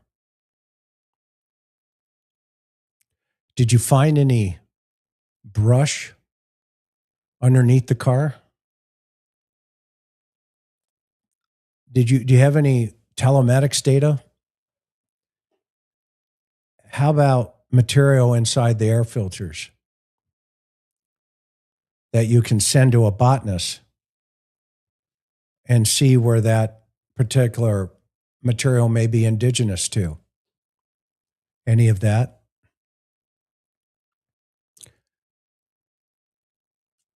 I don't know yet. Please clip the interview with Fox Digital. Did the other day when he says, because you're eliminating doesn't mean you didn't do it. I saw that, and you're awesome. I love you guys. You're awesome. That's crazy. You're a good guy. Some of the streamers are giving some of you a bad name. They like to speculate. You're LA, you know what you're doing. Well, thank you so much. And you know what? Folks that are getting into this as a whole, including myself, we make mistakes, right? And thank you for that kindness, that compliment. NJ, from New Jersey, my New Jersey girl. If SG knows who did this, could that be the reason for not wanting to use organizations like Cajun Navy? Did they not want her to find her? That is a great question. And you would think even the sheriff's department, you noticed the other day, he says, well, every once in a while we get searches out there. I saw on one of these other channels, I think it's TBX. They're talking, I think their names are Jen and Glenn. They're talking to these folks down in Mexico where one of the guys is saying, and they've sent me emails, but I just haven't had the bandwidth in all transparency. I mean, I literally get probably about 10,000 emails a month. That's no, exaggeration. Karen and our in basket is just inundated. And so I apologize for folks if you have sent me stuff. Sometimes I just can't get to it.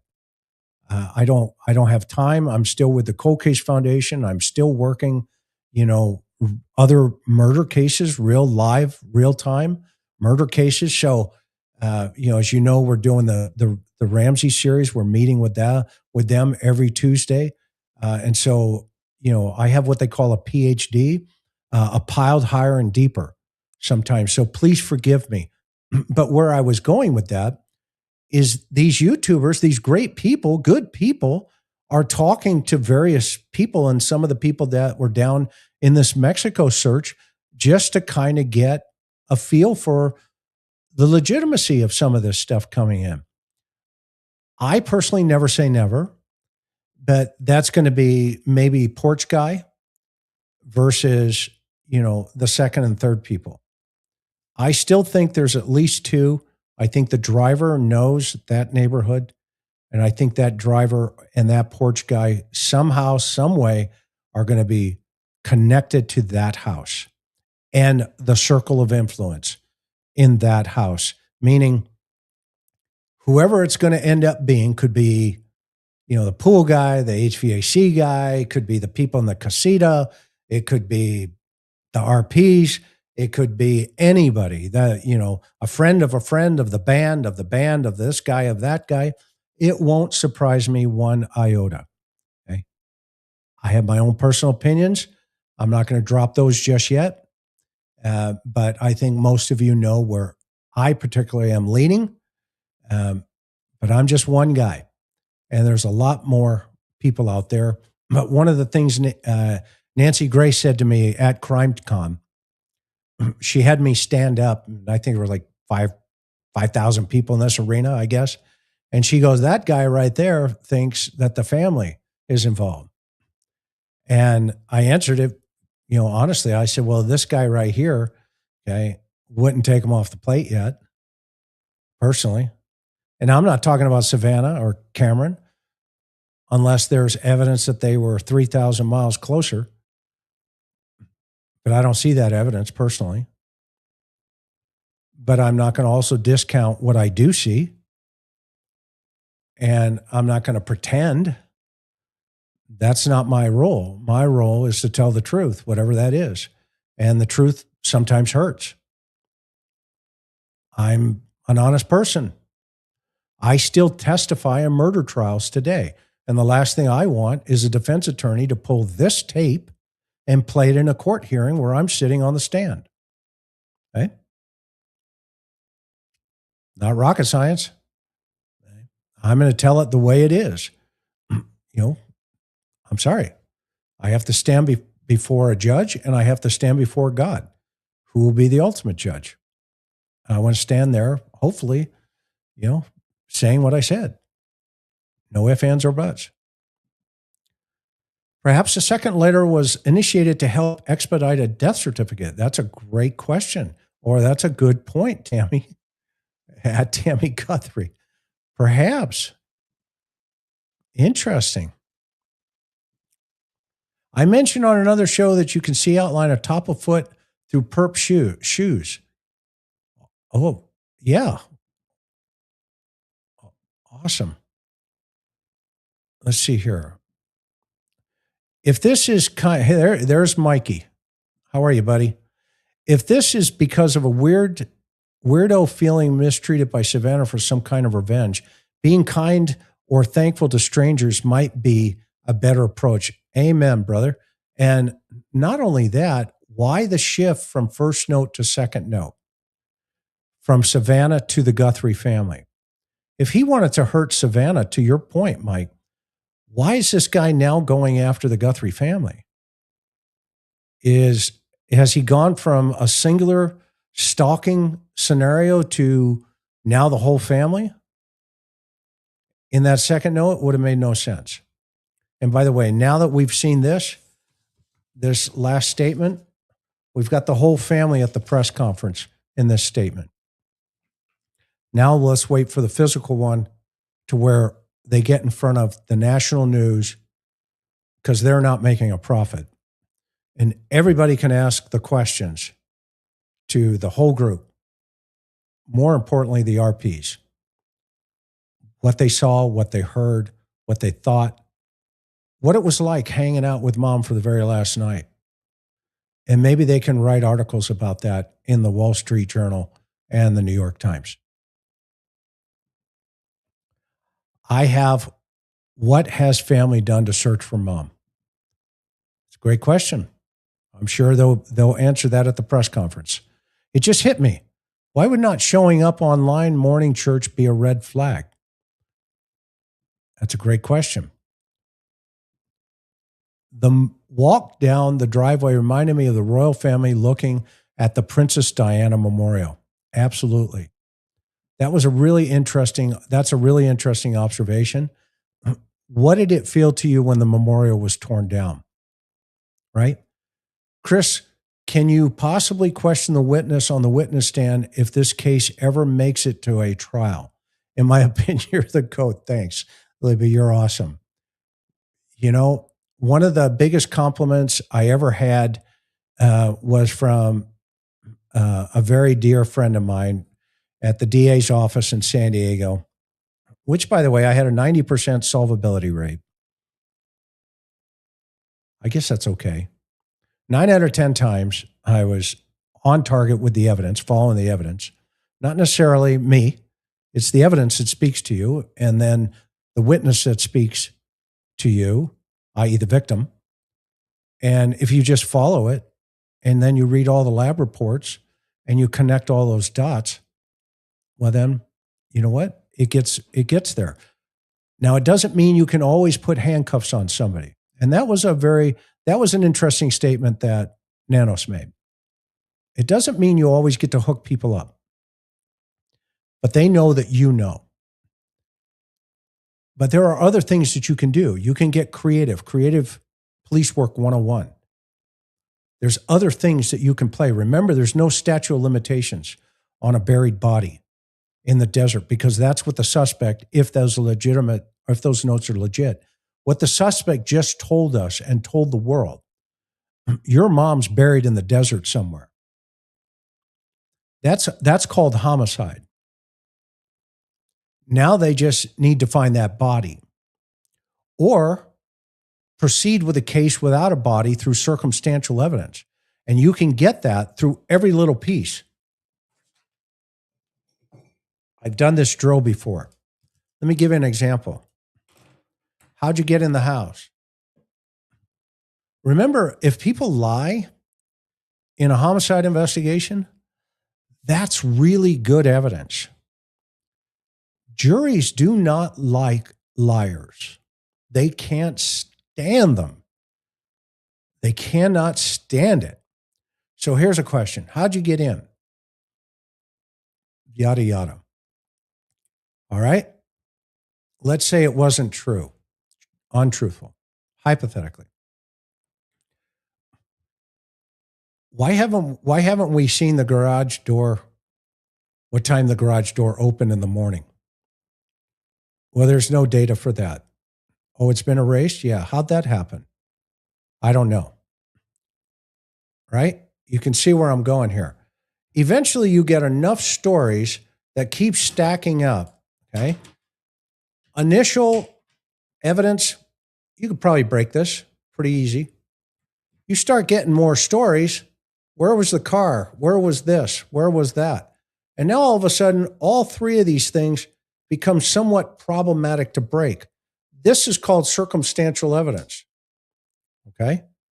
And the more these things stack up, the stronger the case gets, not weaker.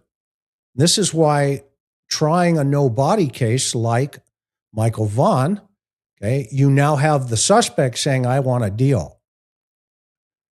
I.e., they're going to run to the well the first one to the well to get the deal. So now you have this strength, almost like like a wire cable. You can't break that cable. That is strong circumstantial evidence. Okay?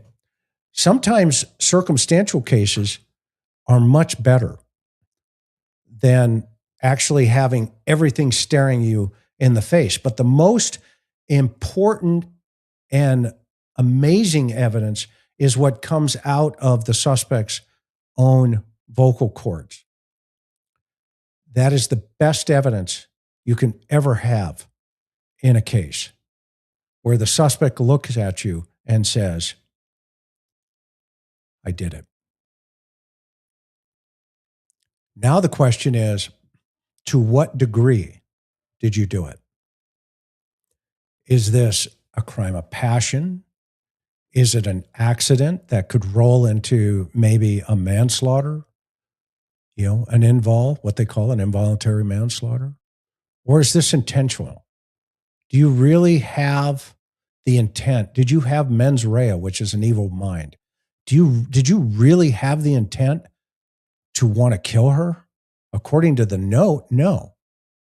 Okay. So is the second note just a play to say, okay, if this ever comes down, I've already laid the foundation for my own defense? I don't know. So where I was going was the DA, his name was Mark Patine, number 2 in the San Diego District Attorney's Office. He says, you know what, McDonough, you know what makes you dangerous? I said, I have no idea, Mark.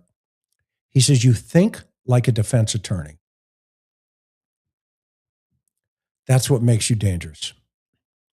When you turn in a homicide case, everything is there. The good, the bad, the ugly, the stink, the smelly roses, the great smell. It's all in the file, the package. And guess what? They've got no place to go. They run out of gas. And juries love that. Juries want you to be a really good person. Okay. And I'm not tooting my horn. Okay. I'm telling you about my career. If you ever die, you probably want my horns. Kind of like a heart surgeon. Okay. A heart surgeon gets to say, you know what? I did an operation. Why are we not allowed to say, I brought justice to a mother whose 9-year-old child was slaughtered in a bathroom? Why am I not able to say that? Guess what? I can. Because God will say, well done, thy good and faithful servant. I'm just a servant. I'm the Lord's hands, like you. and anybody else. And so I'm sure when we hear the press conference, they're going to answer all the questions for the public. What do you make of the family silence and telling of Nancy's friends and others that they know about the case? Why so much secrecy, Chris? Have you ever seen anything like this? Laura, the answer is no. I have not seen anything like this, but I think we can all answer that question collectively. I don't think any of us have ever seen anything like this. Danielle Rose, it's odd they want to say YouTubers are the problem, all because they aren't on Nancy's side.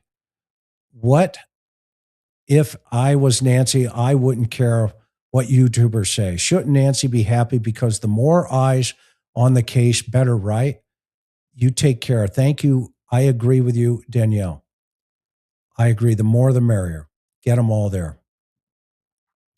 I'm going to support the Guthrie family every way possible.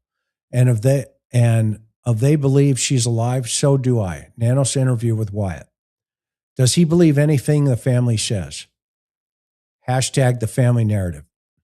Well, we know for a fact the very first briefing, he had to check his phone because he had the family talking points, but he's not real good with a script. Tossing an Apple Watch on the ground can trigger a 911 alert. Was it placed at the foot of the bed? Great question. If it was, what's the purpose of that? And then what's the purpose of knocking the light down on the back when you have multiple lights? T looked like he was going to collapse walking down the pathway. Was it fear, I wonder? That's a great question. I don't know. I said this AM. SG is the one who put her mom out there for entertainment and profit, projecting her feelings of guilt. Thank you, WC. I'm not sure how it works, but does Savannah make a profit on her Instagram posts? Lily B, great question. I wish we could hear I don't know. I wish we could hear a 911 call and see additional video from AT in the house the night before and possible video. I concur. And those are the kind of things that if you're saying nothing to see here, move along, well, then let's see it and move along. Did you think she normally left her doors propped open with coyotes, rattlesnakes lurking? No way. I've never bought that one, Mary, and it's obvious you haven't bought it either. But there are some bridges available in Brooklyn. Wondering if we've done our part means that a ransom was paid. Thoughts, Tammy?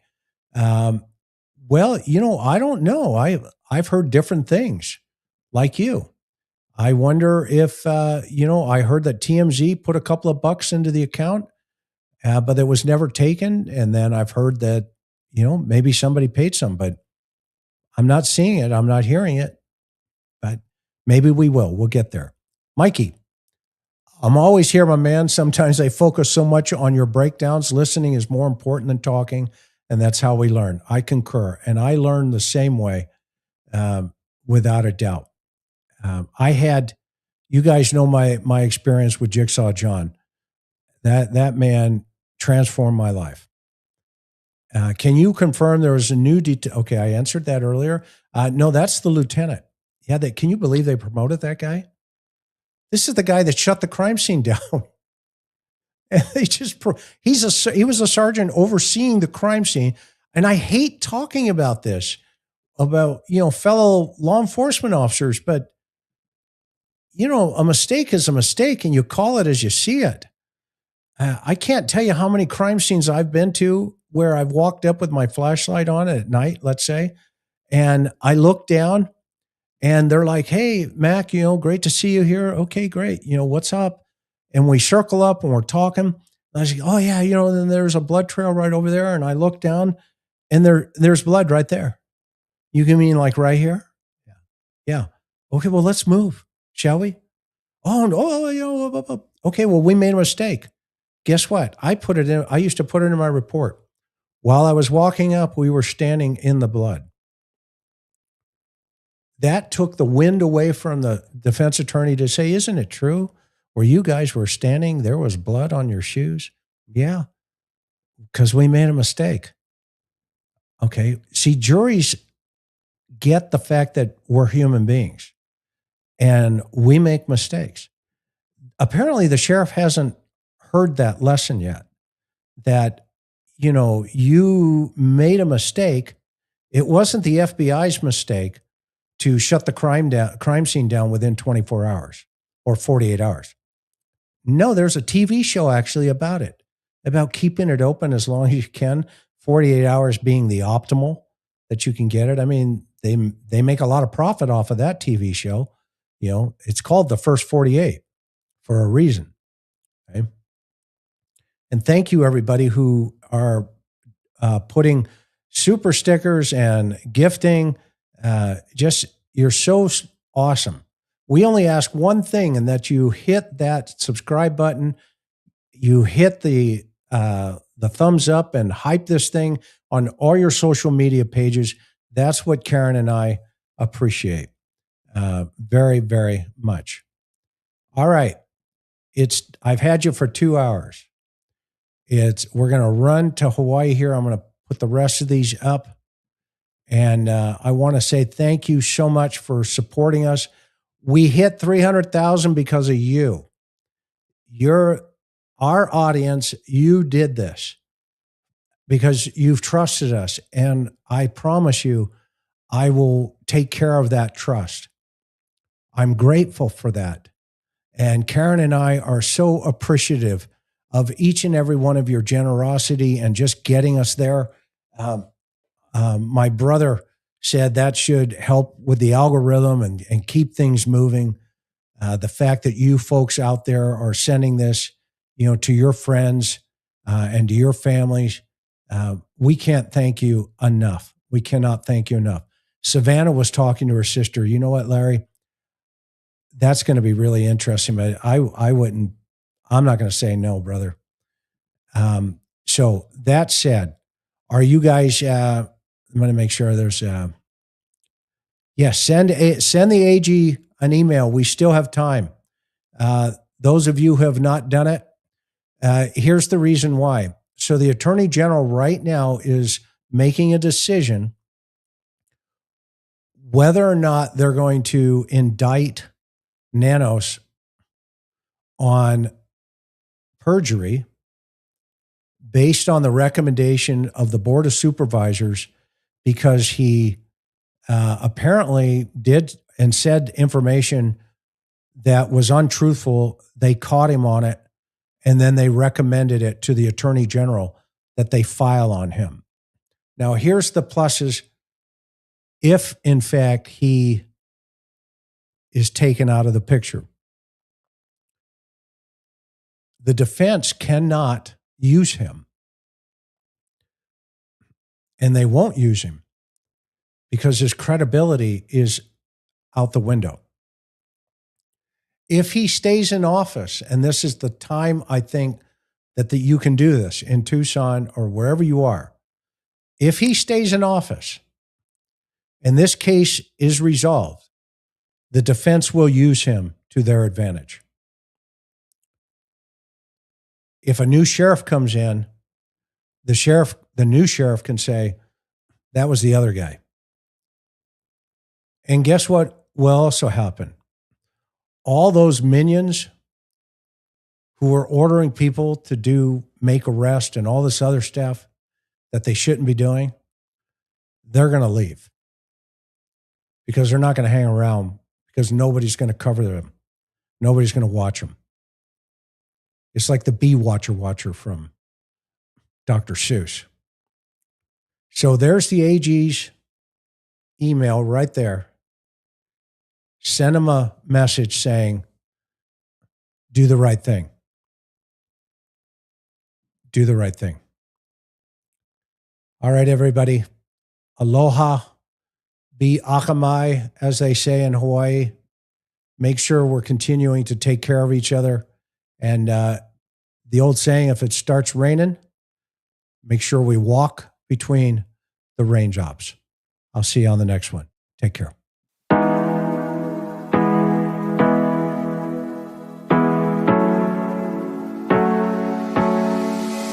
Hard working every day, I'm stressed out 24/7, babe.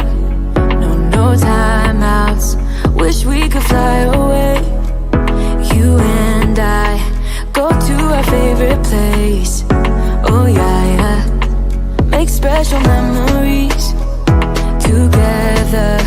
I'll be your company now and forever.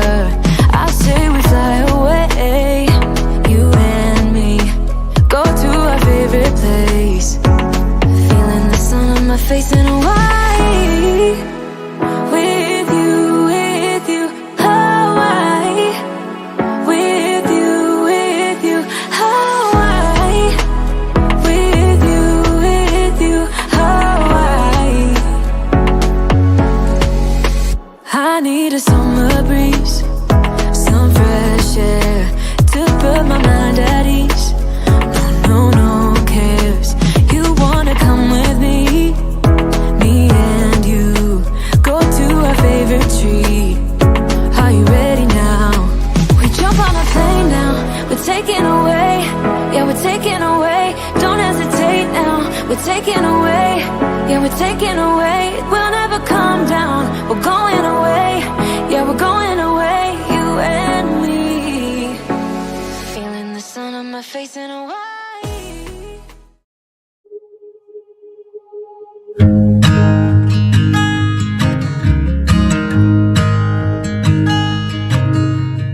Oh my child, I know you're hurt and you can't let go.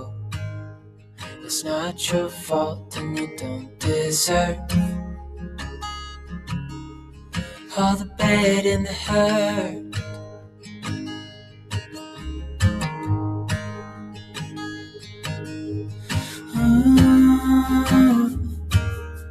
I know you tried so hard. I know you've done your part. It's not fair. You did your time. How much longer will you suffer in this life? But don't give up. Just hold on tight. It'll be alright.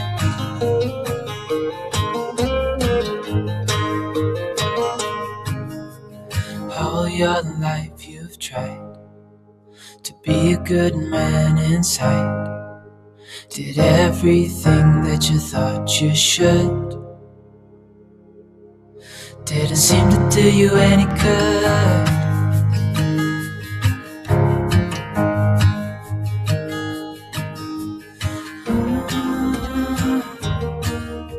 I know you've tried so hard.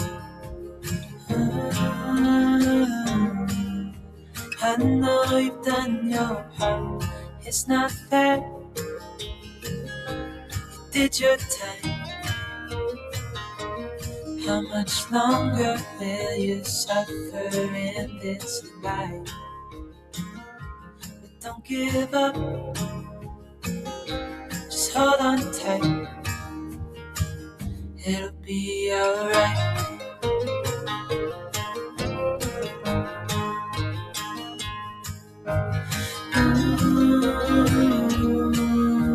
I know you tried so hard. I know you've done your part. It's not fair. You did your time.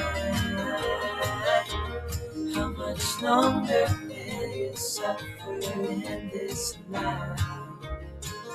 But don't give up. Just hold on tight. It'll be alright.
been you,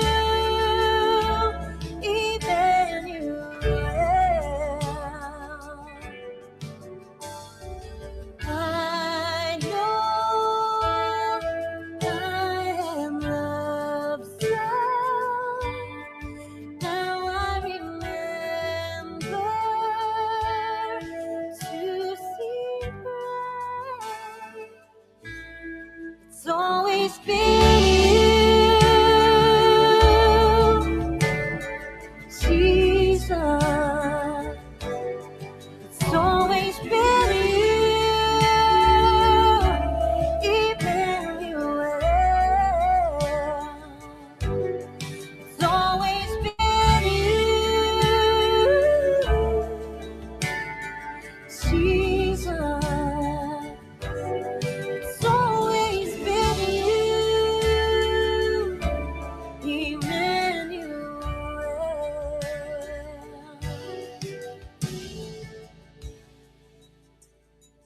Who saves me from trouble?